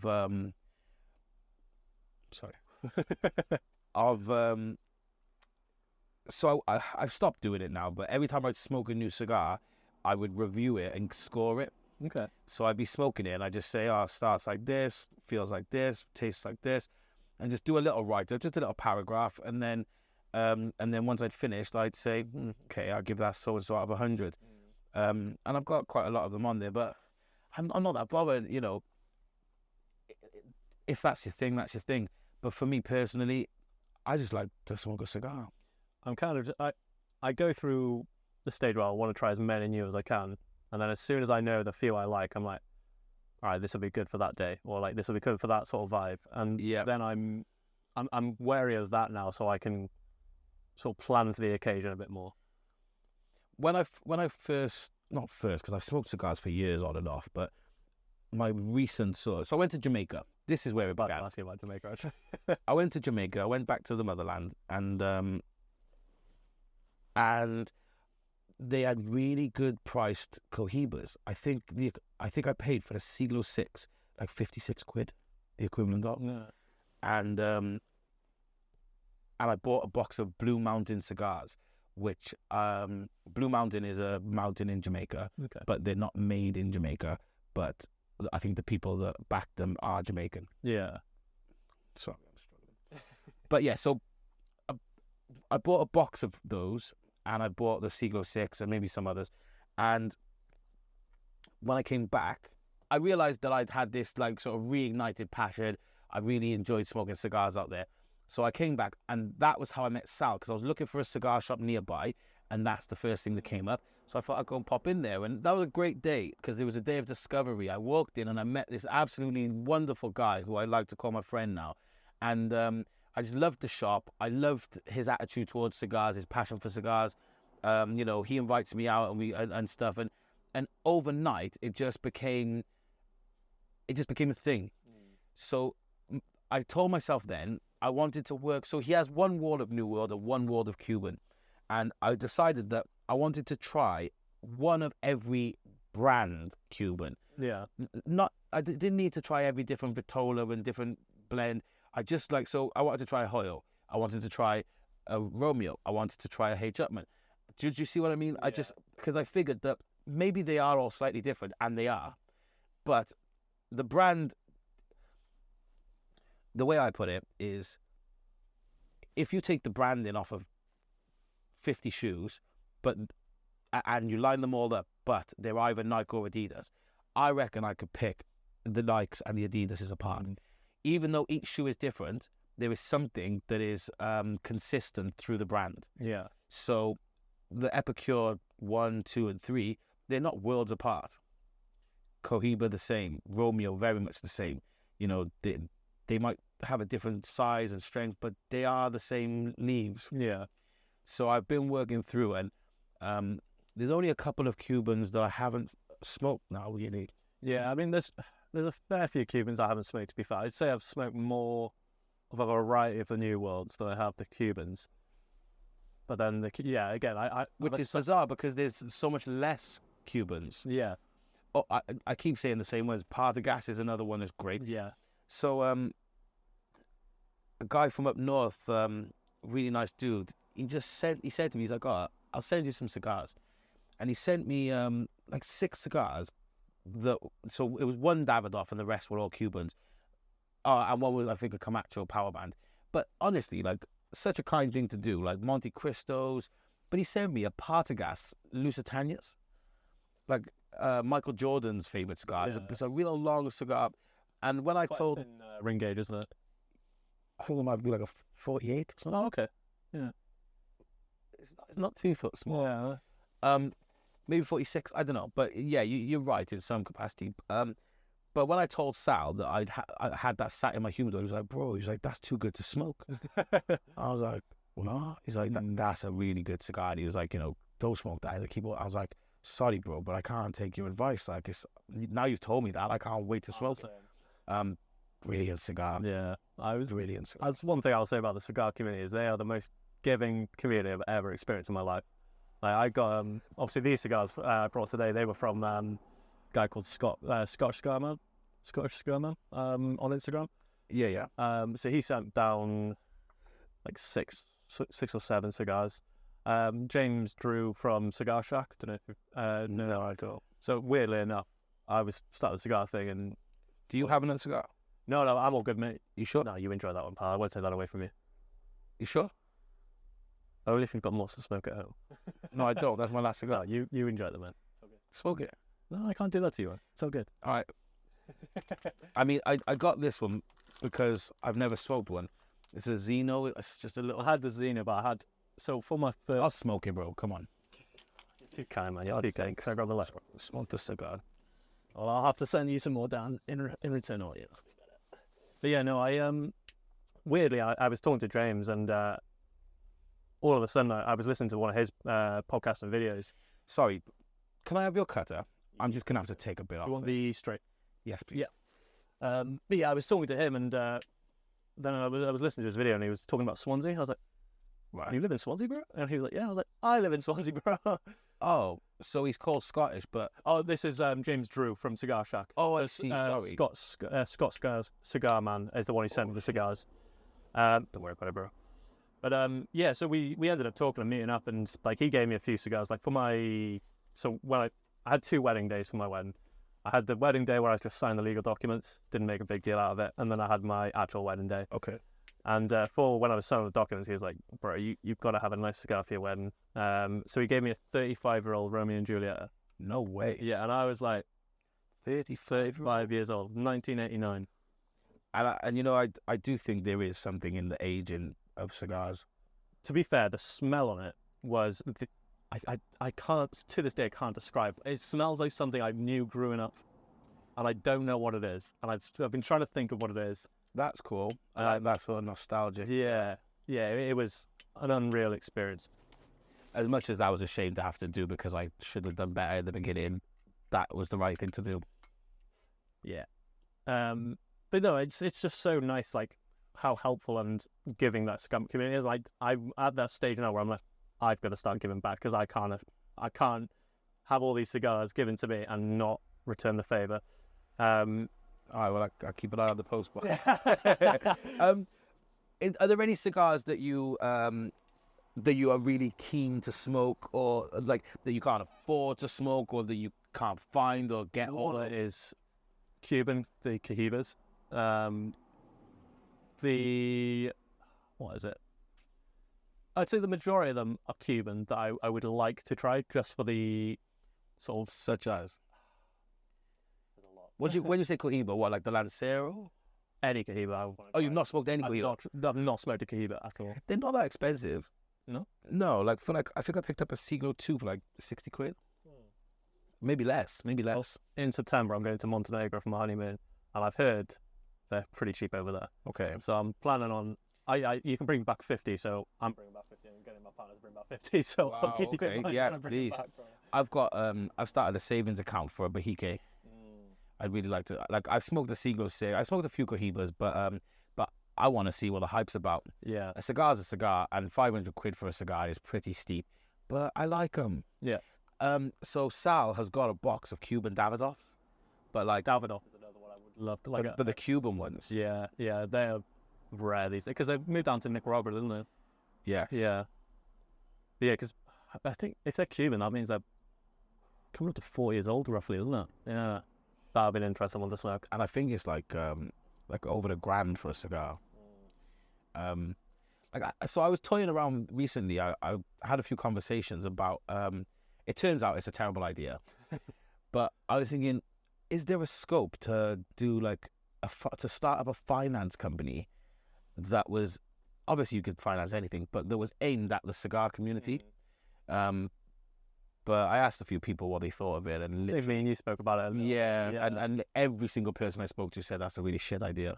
So I'm not going to be It's one of those. It's going to the Prince's Trust for fun. you could try. No, I think it's one of those. Like, if it was an option on the website, people would use it. But then when you talk about finance to people, when it's not right in front of you, everyone doesn't want to go finance until it's in front of them. They're like, "But I could just pay £20 a month." Yeah, that's true. And somebody also said to me that you could technically do that with like Klarna. Why am I plugging that company now when I want to do it myself? Yeah. Believe me, that's great. But yeah, there's ways to do it. Like, you know, I would quite happily, for a special occasion, like my birthday's in December, I would quite happily get a Bahike and pay it over a year. Do you know what I mean? Or over 6 months. Yeah, I mean, it's one of those, like, yeah, if it was like over a year, I don't have that kind of money. Like, do you know what I mean? I work a normal job. I'm not famous anymore. No movies are coming in. No, and if I wasn't cancelled, I will be after this. it's all right. I'll be a part of the cancel bits. But no, it's definitely one of those, like, I think that's why cigars kind of get the bad rep from people who don't smoke cigars, because they just assume it's a posh boys, rich boys sort of game. You know, there's no point in trying because it's so expensive. But there's so many cigars out there that are reasonable. The irony is, these same people are spending thousands of pounds a year on cigarettes. And yeah, I was going to say the C word, but you know, but you know, don't know what you're on about. No, you're 100% right. He's looking at you, George. I'm not going. Yo, guys, is this a Spider-Man moment? Oh, my nose is itching. 100%. Like Bleep. Yeah, well, cut it. That's again why I was like, I've got to get out of debt before I even try and smoke cigars. Like for I suppose a hobby, is they're so expensive. And then you look around and you can get, you know, when you're looking at these cigars that are, you know, Do you smoke cigarettes? I used to. Well, there you go. Yeah, that's my thing is, people, when I was starting to smoke cigars, people were like, oh yeah, you know, you might get addicted back onto cigarettes, blah blah blah. Now I smoke cigars, I'm like, I don't want that processed shit. Keep that away from me. So I tell you what I did one night when I was smoking a cigarette is, because I was really interested in what is it about cigar tobacco that is special and different, and obviously there's the processing and the chemical element of cigarettes that make it not the same tobacco. I was thinking, what happens if you smoke a cigarette like you smoke a cigar? Have you ever tried that? Like not inhaling. I just it, automatically inhale. Yeah, right. Well, you don't smoke cigarettes, so don't try it. But I'll tell you what happens. You taste all the nastiness in the cigarette. Yeah, all that process shit. Yeah. When they talk about chemicals, if you smoke a cigarette in the same way that you do a cigar, just bring it into draw it into the mouth, taste it, feel it, and exhale, you notice why cigar tobacco is so much better quality. It's very strange, like even down to the way that the color of the ash is. Yeah, and the fact, I mean, I know you can keep an ash on a cigarette for a long time, but it's not the same. And you look at the ash and you can appreciate that. With a cigarette, I suppose it's the mentality behind it. But there's also the thing of the width. Like long and skinny, it's top I've end. had some skinnier cigars, and the ash has lasted a while. Really? Yeah. I don't know. I'm literally just stood there, like just fuck it upright, you know, making sure it doesn't fall. I'm trying to think of the skinniest cigar that I've smoked, and it's probably the Por La Araña. Nice name. I said it well, didn't I? Yeah, it sounded really good. Do you know, now I'm thinking about it, I've actually practiced that. I remember sitting, I just sat there smoking La Araña. La Araña. Yeah. But there's a Por La Araña, and should I say it again? No.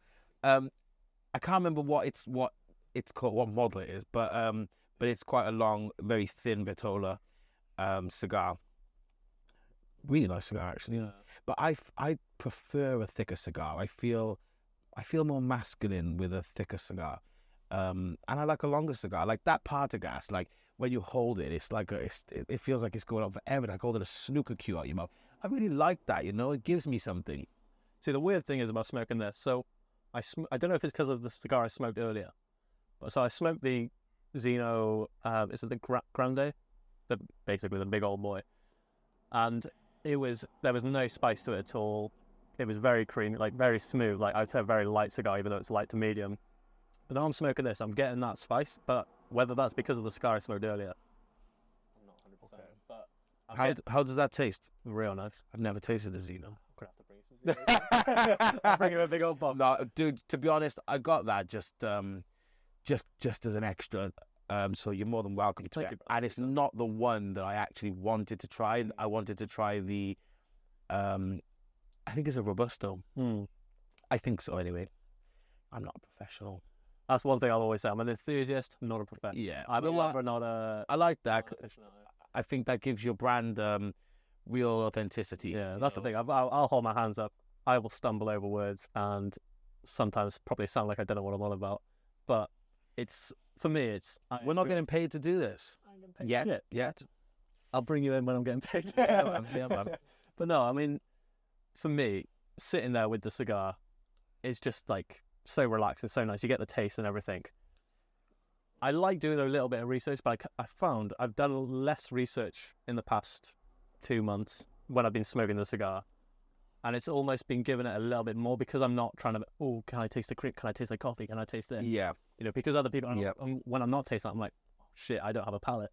I think that's like, unless you become obsessed, I think the novelty of that in-depth research and understanding of each cigar you smoke, it wears off, and you realize that cigars are meant to be enjoyed. And, you know, like this whole thing, I understand if people have got the money to do it, you know, store your cigars, age your cigars, you know, cool, that's fine. But if somebody gives me a really special cigar, I'm going to smoke the cigar. That's because what it was like when I smoked that 35 Romeo. Yeah, like my mate was just like, why are you smoking it, man? You should age it. I was like, it's aged enough. What? It's 35 years old, bro. And if I don't enjoy it now, I'm not going to be able to talk about it. Exactly. Like, you know, yeah, but then this is the whole attitude of conservatism, isn't it? Yeah.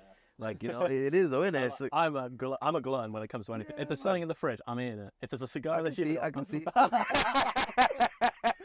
Son of a bitch. I can say that. It's hypocrisy. It's in my humidor. I'm fucking smoking it. Yeah, that's it, man. That's it. You know, I might leave it for a couple of weeks, and like just keep thinking, oh, that's a special one. But it's gonna happen by the end of probably just before payday. Yeah. When I get paid, I'll get another one. Yeah. But no, I mean, for me, it's, you know, I've had, over the wedding especially, I got given quite a lot. And I'm anything else, I would have smoked them all by now. But I'm like, I'm just going to behave myself. Okay. Because I'm not going to have the money to buy another one right now. So for some of them, I'm like, right, I'm going to save them. I'm going to smoke them maybe every weekend, but I'm not going to just smoke 2, 3, 4 in a night, you know, whereas anything else, it's gone. Yeah, so like, I mean, I'm not drinking alcohol at the moment, but I've still smoked 2 cigars. But I quite like to smoke 2 or 3 in a night. But then I can go a good few weeks without smoking any cigars. So that's why when people say it's an addictive thing, I'm like, I could smoke a cigar today, not smoke a cigar for a month. Yeah. It's not like I'm craving it. Like, if I smoked a cigarette right now, I'd be buying a pack of cigarettes on the way home. But how nice smoking a cigar makes me feel. Like, you know, that one came to its end, and I was like, I'm having a great conversation. I'm feeling relaxed. I've enjoyed that. Excuse me. God, non-alcoholic, but it's still. But yeah, you know, I'm having a good conversation. I've enjoyed my cigar. I don't want it to end. I've got another cigar, and it's like, smoke the cigar. Yeah, that's fair, man. I mean, like I said, I like to have a cigar for a certain event. Like, so if I'm going to a wedding, I know what cigar it's going to be good for that. It's great. But if I had it in the house and I was like, that's going to be good for the wedding, but I want it now. Yeah, I'll have that, and I'll have another cigar. And it's fine. Like, it's not like a religious thing where it's got to be now or it's got to be then. It's just rude boys going up on the pavement on the motorbike. hey, it's posh round here. I brought the boys to the nice part. Get off. We were saying on the way up. I've been through Newport once in my life, and I was like driving up there. I was like, have we taken a wrong turn? Look at these boys in their ski masks. There's no slopes around here. Oh, they're going up the hill. In the grass. Oh God, if the neighborhood watch, if there's a Facebook group, so this is Alterine, this little general area, and it's quite well to do. And there's a Facebook page called Alterine Matters. You should see the Karens in the group. It is unbelievable the things they complain about. Oh my God! Like, so the calf just by there, that's a brilliant calf. They got a really good service going on in there. But they built these huts, if you can see them, like for people, like they call them the pods, for people to sit out. And me and my daughter had a lovely time sat in one of them pods, having a hot dog and some carrot cake. And the neighbours were like, "Oh, we don't like those new pods going up." Oh, I was like, what the fuck do you mean? Like, to be fair, I was so for my wedding, my brother's he's a rally driver, so we got a Mark II Escort. Don't know. Sick. He's a literal rally racer. Yeah, so he races. He's a mechanic and a rally driver sort of thing. So for the drive-in, he's fucking wheel spinning donuts, drifting around corners. And in the village I grew up in, all the old ladies came out, round of applause, celebrating it. Such a nice thing. And then cool. You go to the next village, all the tire marks, donuts have been there, straight on Facebook group. Have you seen these boys going round? And I'm like, no one got hurt. Calm down. It's literally, I know, in the middle of nowhere. You're going to complain about rubber streaks on the road, but you haven't got to fill in the potholes in your local neighbourhood. Have you seen that guy that just goes and fixes potholes just 'cause no one else is doing it? Fair play, man. Yeah, man. I mean, it's Because what's it cost to just get a bag of cement and some sand? Well, you don't need sand, do you, really? But I saw one guy, he was doing it, but with resin. And so he was making like art into it. Yes. That was sick. Yes. That was really cool. there's I saw something the other day on the internet. Again, my retention for my doom scrolling. It's MMM or so EMEMEM. Kind of looks like Eminem, but it's not. And it's a guy in France, and like where there was like cracked bits of pavement, he started doing mosaic artwork into them. That's sick, yeah. It was really cool. I just think that stuff's There's brilliant. like another guy who does that out like Lego bricks and like Okay. stuff like that. This is like makes it colourful, makes it cool. And do you remember the guy that started spray painted fucking willies around potholes? Yeah. So the council to come and do it. Like, good for you, bro.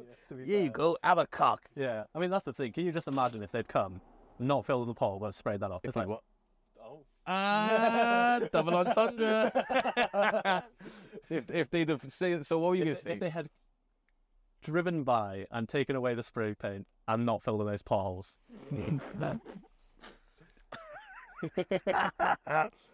That's funny.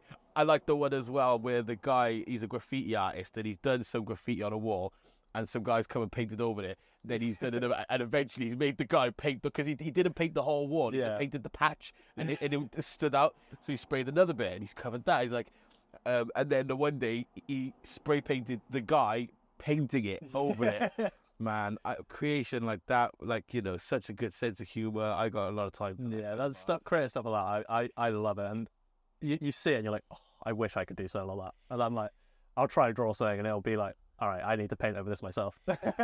I'm telling on myself a bit here, but I did something that I think is quite funny. So I started, oh God, I might get in trouble for this, but it's worth it. If you say it and you want me to take it out after. No, I don't have regrets, bro. What happens, happens. And if I get in trouble, it's my fault because I shouldn't have done it. I'll only have 5 views. So, do you put it on YouTube? Yeah, the on YouTube. Okay, Yeah. cool. Because I will watch it. Told you I like the sound of my own voice. But anyway, so I started a Facebook page called Cardiff and Gwent Council. So it's not Cardiff Council. I made it so it's not a real organisation, but it looks like. And I took certain logos and my plan was to try and get the Wales Online to get angry at the council for things I'd wrote. That's brilliant. And it took, so I had to be really careful about it and clever about it because nobody knew about it. So one day I wrote something on the group and then I shared it to my page. Like, oh my God, I can't believe the council have written this. Something about, can you please stop doing crack in the bus stops on Albany Road? Something or other. And it went a bit viral, had a little bit of attention. And I just kept like sneaking little posts in. And then I don't remember where it got to, but eventually Cardiff Council clocked onto it. And they were like, oh, somebody's having us over here. Because people actually are sharing these posts thinking it's coming from us. But yeah, you know, it's got to have a bit of fun, man, you know? I think one of the funniest stories, it was when I was back in school, to be fair. So the boys made this Facebook page, and it was just bullying each other. So it was cyberbullying the people in our group. Right. The people who were cyberbullying each other were doing the posts. So I would make a post, like, Photoshop myself into something. Right. And it's embarrassing. You know, people in school see it, and the teachers kicked off about it. Okay. And they were like, cyberbullying is not accepted. And we were like, we're bullying ourselves. What are you on about? Like, it's mad. But that was so funny to hear, like, to have a whole assembly about me getting bullied by myself. You know, it's just like, what is going on? I'm taking the mick out of myself. Yeah. So that was great. But it's so weird with the internet and how people can see these things and just get so offended by it, even if it's nothing to do with this. Same like what we were saying before. It's like, Yeah. you get I know, mind your friggin' business. Yeah, if I want to call myself a fat cunt, I'll call myself a fat cunt. Yesterday, I seen Snoop Dogg posted on his Instagram a video where some guy is filming this skinny black dude walking across like this, maybe like a car garage or something, and he's laughing and he's saying, "What, bro? Like, how are your legs so skinny? Look at those legs; they are so skinny, and they were so skinny." And I looked at the comments, and someone was like, "Oh, so we're just promoting bullying now, is it?" It's like, fuck off. Yeah. But I then read, I think it was Snoop Dogg's own uncle, and that's why he was posting it. Yeah. Like, it's like, mind your business. Yeah, that's the thing. Like, if you're gonna comment about anything, get the information. Yeah. That's the one downfall of the internet for me is I've fallen for some things where you see these like headlines and you just take a glimpse, you get enraged by it, and then you read into it and you're like, oh no, that's bullshit or whatever, or it's not the full story. Well, speaking of which, I've started blocking every single news outlet on my Facebook. Yeah. Because I realised, this is quite funny actually. So, I started with the Daily Mail, Wales Online. Every day, Wales Online, when they've got a slow news day, they'll say, today is National John Day. Tag your favourite John. Yeah. What the fuck are you talking about? No. National John Day. No, it's not. And they've got a different one every day. Yeah. Like, anyway, so I started, like, because you can't unfollow them. They are just there. So I started blocking them. And I still do it to this day. Every day when I look through Facebook, if I see a news article. But the more I block, I started getting Scotland Online. Really? And it's honestly, to the point now, I've been getting Nigerian news pages. How? It's like they're forcing news outlets into my feed. I can't give you any more signals. Well, that's the thing. If you follow an independent news outlet, say Jordan out there made a news page and it was accurate information, they would not push that. Yeah. These are all conglomerate companies that, you're right. Like, if me and you started a news outlet now and we were doing our research and whatnot, it wouldn't be pushed. And it's really sad because it goes to do you remember that video that went around where basically like hundreds of news anchors all said the same script? That's all. Yeah. And there's like every like CNN, Fox, you all reading the exact same thing. And like when they zoom out and they got like all these boxes of all these different news anchors all saying the exact same words. It's like, who has so much power that they can do that? Yeah. That they can make every news outlet say the same script. Like, somebody has that power, and that's it's a bit fucked up. Yeah, I mean, that's the thing with, the one thing that annoys me about especially social media and things like I know more about American politics than I do British. And it's all because, obviously America's a much bigger thing. There's all the posts being made by Americans. Mm-hmm. There's not much in Britain. And like, do you know why I think that is? Because in a weird way, I feel like Britain's politics is hiding. 100%. Whatever they're up to, they don't want to be seen. So they'd rather push American politics because we get riled up about it like it's our business when it's not. So that then we're not worried about what's happening. Like I probably because I blocked a load of news channels, but I don't know what's going on with all this election shit. No. Why are we having a general election? Why have we even got a prime minister called Rishi Sunak? I swear our last 3 prime ministers weren't voted in or something. What? No, I don't think it. I think even maybe 4 of them. There's been a lot that haven't been voted in. It's just someone's quit. Who are you? Someone lasted 30 days. Was it the one? Was it Liz Truss? Liz Truss. Yeah, she didn't last as long as the cabbage. I think Liz Truss lasted. I think it was like 49 days, something like that. But we were in mourning for the Queen then as well. So that's when politics weren't even allowed to happen. It's just like, oh. It's bonkers, isn't it? Bonkers. Yeah, Mike. Yeah, you got it. Yeah, no, it is crazy. It's, and like I said, with this general, the one thing that triggers me right now, you see Conservative, Labour, all that have their own pages now, and it's just memes about Conservatives posting memes about Labour and Labour. Oh my God, they're so cheap. They're so cheap. They're poorly done, and it's like we're meant to. You're trying to sort of be like us and have our sense of humour. But you're not like us. Well, you're not like us, and you're meant to be like serious, and but they're meant to be taking it seriously. Like, how can we trust them to take care of our country? So they're just making memes. Do you know whose social media marketing department is the best? Is Aldi. Aldi is good. Aldi kicks, but I think Aldi brought out was it an IPA or something that was pretty much identical to I'm trying to think. It was Brewdog. They made Brewdogs basically. Right, yeah. And they were just slaying Brewdog the whole time. Do you remember when they did the McDonald's chicken nuggets and Whopper burgers? Yes. Yeah. And the way they just slice them, it's just brilliant. This is again like that sort of humor that is from a realistic place in society that really gets people flowing, gets people excited. It's like, Banksy, for example, just that sort of artistic, creative, down to earth art and humor for the people. The masses. I just got so much time for that. I love with did you see the Banksy photo that went up for auction for like, I don't know how many millions, and then went into the shredder. That was brilliant. How, like... I don't want to blow his cover, but do you know who he is? I think I don't, but I feel like I've seen some things that are pretty convincing that he was the front man of Massive Attack. that was the one. I can't think of his name. Yeah, because I think the Banksy piece of art came up when they were touring that certain place. Well, from what I saw, and again, this is just from, you know, I didn't do my own research on this. Do your own research. But it was not just one. It was multiple Banksies around the world that happened to go up when Massive Attack played those places. Yeah, it would make sense, to be fair. I mean, you've got to be have an artistic mindset to be able to do that stuff, and it I do see that. I definitely think there's a team that he has working with him. Surprise me, yeah.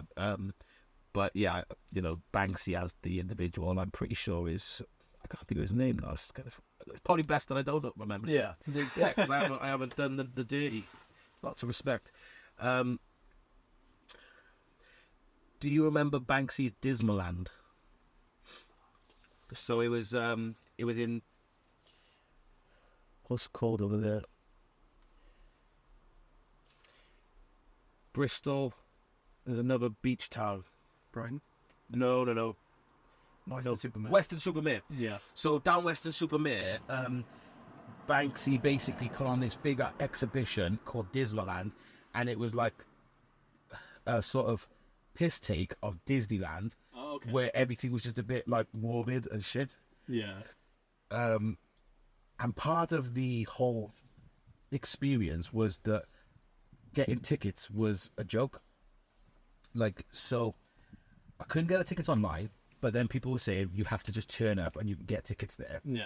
I went 3 times because I was just so curious. The first time I went, I couldn't get in, and the staff were like making it like a thing. Like, it just became so. It was so well done. Like, it just made me so curious and so like determined. But the 3rd time I went down there, like, and that's a long way to drive to try and get into somewhere that's meant to be shit. But yeah, the 3rd time I went down there, I went in. And it was good, like, you know, great art. And the one exhibit that stood out to me the most was, which Disney princess is it that has that big bulbous carriage? Is it Cinderella? Yeah. Yeah? Yeah.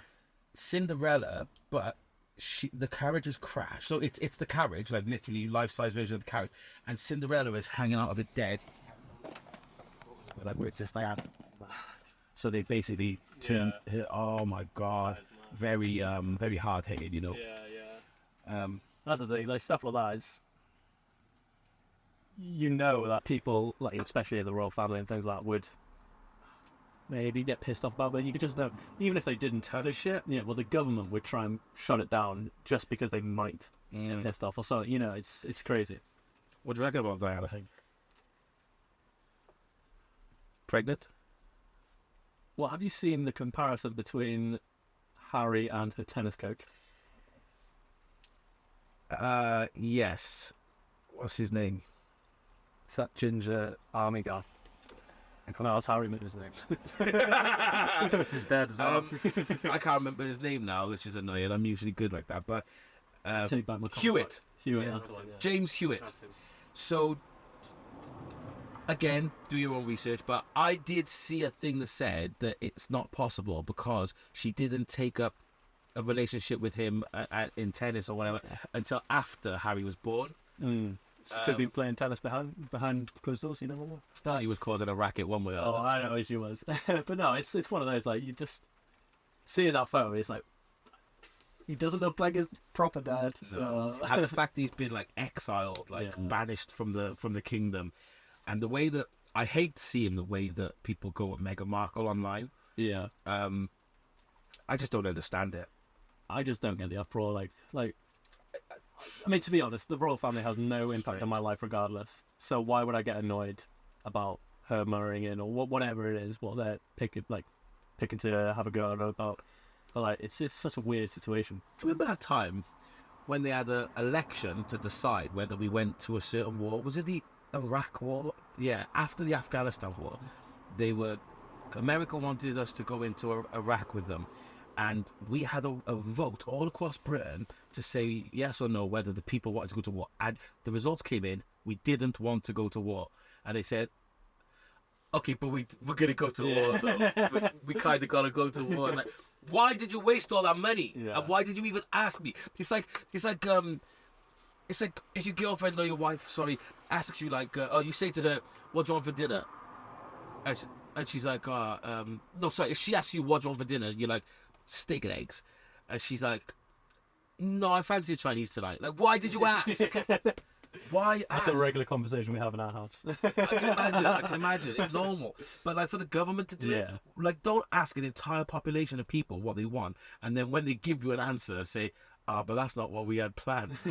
Like, you know, It's crazy. I mean, you look at a lot of it. It's like, what was it? I can't remember what it is now. It's fucking gone from my head. See, my retention's bad. But no, it's. Need to take your cod liver oil. I do. I need to take some Joe Rogan Alpha Brain. What is that? It's just some tablet he brought that apparently helps your memory. Oh my god, it's paracetamol and hemp. Okay. But no, I mean, like a lot of the stuff that they do, it's like with the general election now. They've brought the general election forward. Well, I don't know the reasons. I know, like what was it, like no confidence or something? I mean, that would be fair enough. I don't know, because from what I've seen, that he's obviously being pushed to be the Prime Minister again for the Conservatives. So if there's no confidence, they would have had someone else. But it's very strange. It's just like Wales government and their 20-mile-per-hour speed limit. It's getting taken out in September. So, what? Yeah, in September they're getting rid of the 20. You're joking? I didn't know that. Yeah. What a waste of time and effort. I can't remember the exact amount of money it was, but it's something like 30 million. And you know, like, I'm kind of sick of my taxes coming straight out on my paycheck. I wish I had the option to pay them, because I'd rather go to jail for a month, because that's all it is. If you don't pay if you're self-employed and you don't pay your taxes, you just go to jail for 1 month. Yeah. I've been there for a year and a half. Like, honestly, a month is a rest. Yeah. I could do with a month in jail right now. Sign me up. Hey, that'd be a good time to use the gym as well. Yeah. My father is currently the gym orderly in Cardiff prison, so, you know, we'd be fine. Well, happy days. It is mad that, like, they spend all that money, though, and be like, we're not happy about this. And they're like, oh, okay, we'll take it back. It's like, why didn't you? Oh, God. this is the thing that we should be voting about. Yeah. Yeah. But they knew we didn't want it. It was just Drakeford. Big up Drakeford. Somebody posted his address on Facebook. I know where he lives anyway. He lives on what's the road in Cathedral Road in Cardiff. But somebody posted his address and it said it was Halloween. They were like, I'm not recommending, I'm not like suggesting anything, but if your kids are found with eggs today, just let them know that that's an address where Mark Drakeford lives. Did he get egged? No. Oh, no. What's the pros? It was me. off the Cardiff Council page I made. But no, I don't think he got egged. I wasn't really suggesting to egg him. I was just saying, if he happens to live there. But by the way, if your kids are found with eggs, tell them to use them usefully. Two separate statements. Oh, that's mad. God. How long have we been doing this? I think. Yeah, Joe, what are we on, mate? I'm quite ready to wrap it up. Unless you've got any more questions. I think I'm all questioned out. Yeah, I mean, I've had a great chat and a great smoke. The one thing I will say, hopefully, this is the worst podcast I ever do, so they only get better, and I'll be able to get you back on when I know what I'm doing. I love a invitation. I turned up to the opening of an envelope. But no, honestly, mate, it's been great great finally meeting you, mate. Yeah, man. Thank you very much for having me. It's been a pleasure, mate. It's been an absolute pleasure. Thank you too. And yeah, we'll have to rerun it back and I know what sure. But no, it's been great. Bro, this is exactly what you should be doing, and you're gonna end up with different people from all walks of life. I wish you the best of success with it, and I look forward to seeing this one, but I also look forward to seeing have you got any people lined up? So I'm talking to James Drew tomorrow from Cigar Shack, and then I've got a radio host from Cardiff Radio. It was Garen Fitter. He's a long-time friend of mine, but he's recently started his radio show, so he's going to come on. Gareth Fritter. Garen Fitter. Garen Fitter. Okay. Yeah, so he's popping on. got one of my best friends is a PhD chemistry student, so he's going to pop on and talk to me about shit I don't understand. And these guys smoke cigars. So some of them do, some of them don't. I'm going to have like 2 separate sections. So it's like the podcast around cigars, podcast around anything really. Cool. Yeah, good. Don't pigeonhole yourself. Yeah, that's the thing. Like the cigar side of things, I obviously I speak to a lot of people with cigars at the moment. So there's that content there, that audience there as well. But I don't want to be solely doing that. Just it's like you said, you got to have a niche, but you don't want to be roped down by the niche. Yeah. No, I agree. Yeah. Yeah, no, it's been really good speaking, mate, and we'll run it back. Peace out. And I'll see you next Friday. Yeah, see you next Friday. I'm looking forward to smoking that Trinidad, mate. Yeah. Trinidad's a good cigar. Yeah, that'll be a good night. Yeah. I'll have a whiskey that night. Yeah. I don't know what he said we're drinking that night, but that'd be Fine was it? Yeah, that's going to be good. There we are, George.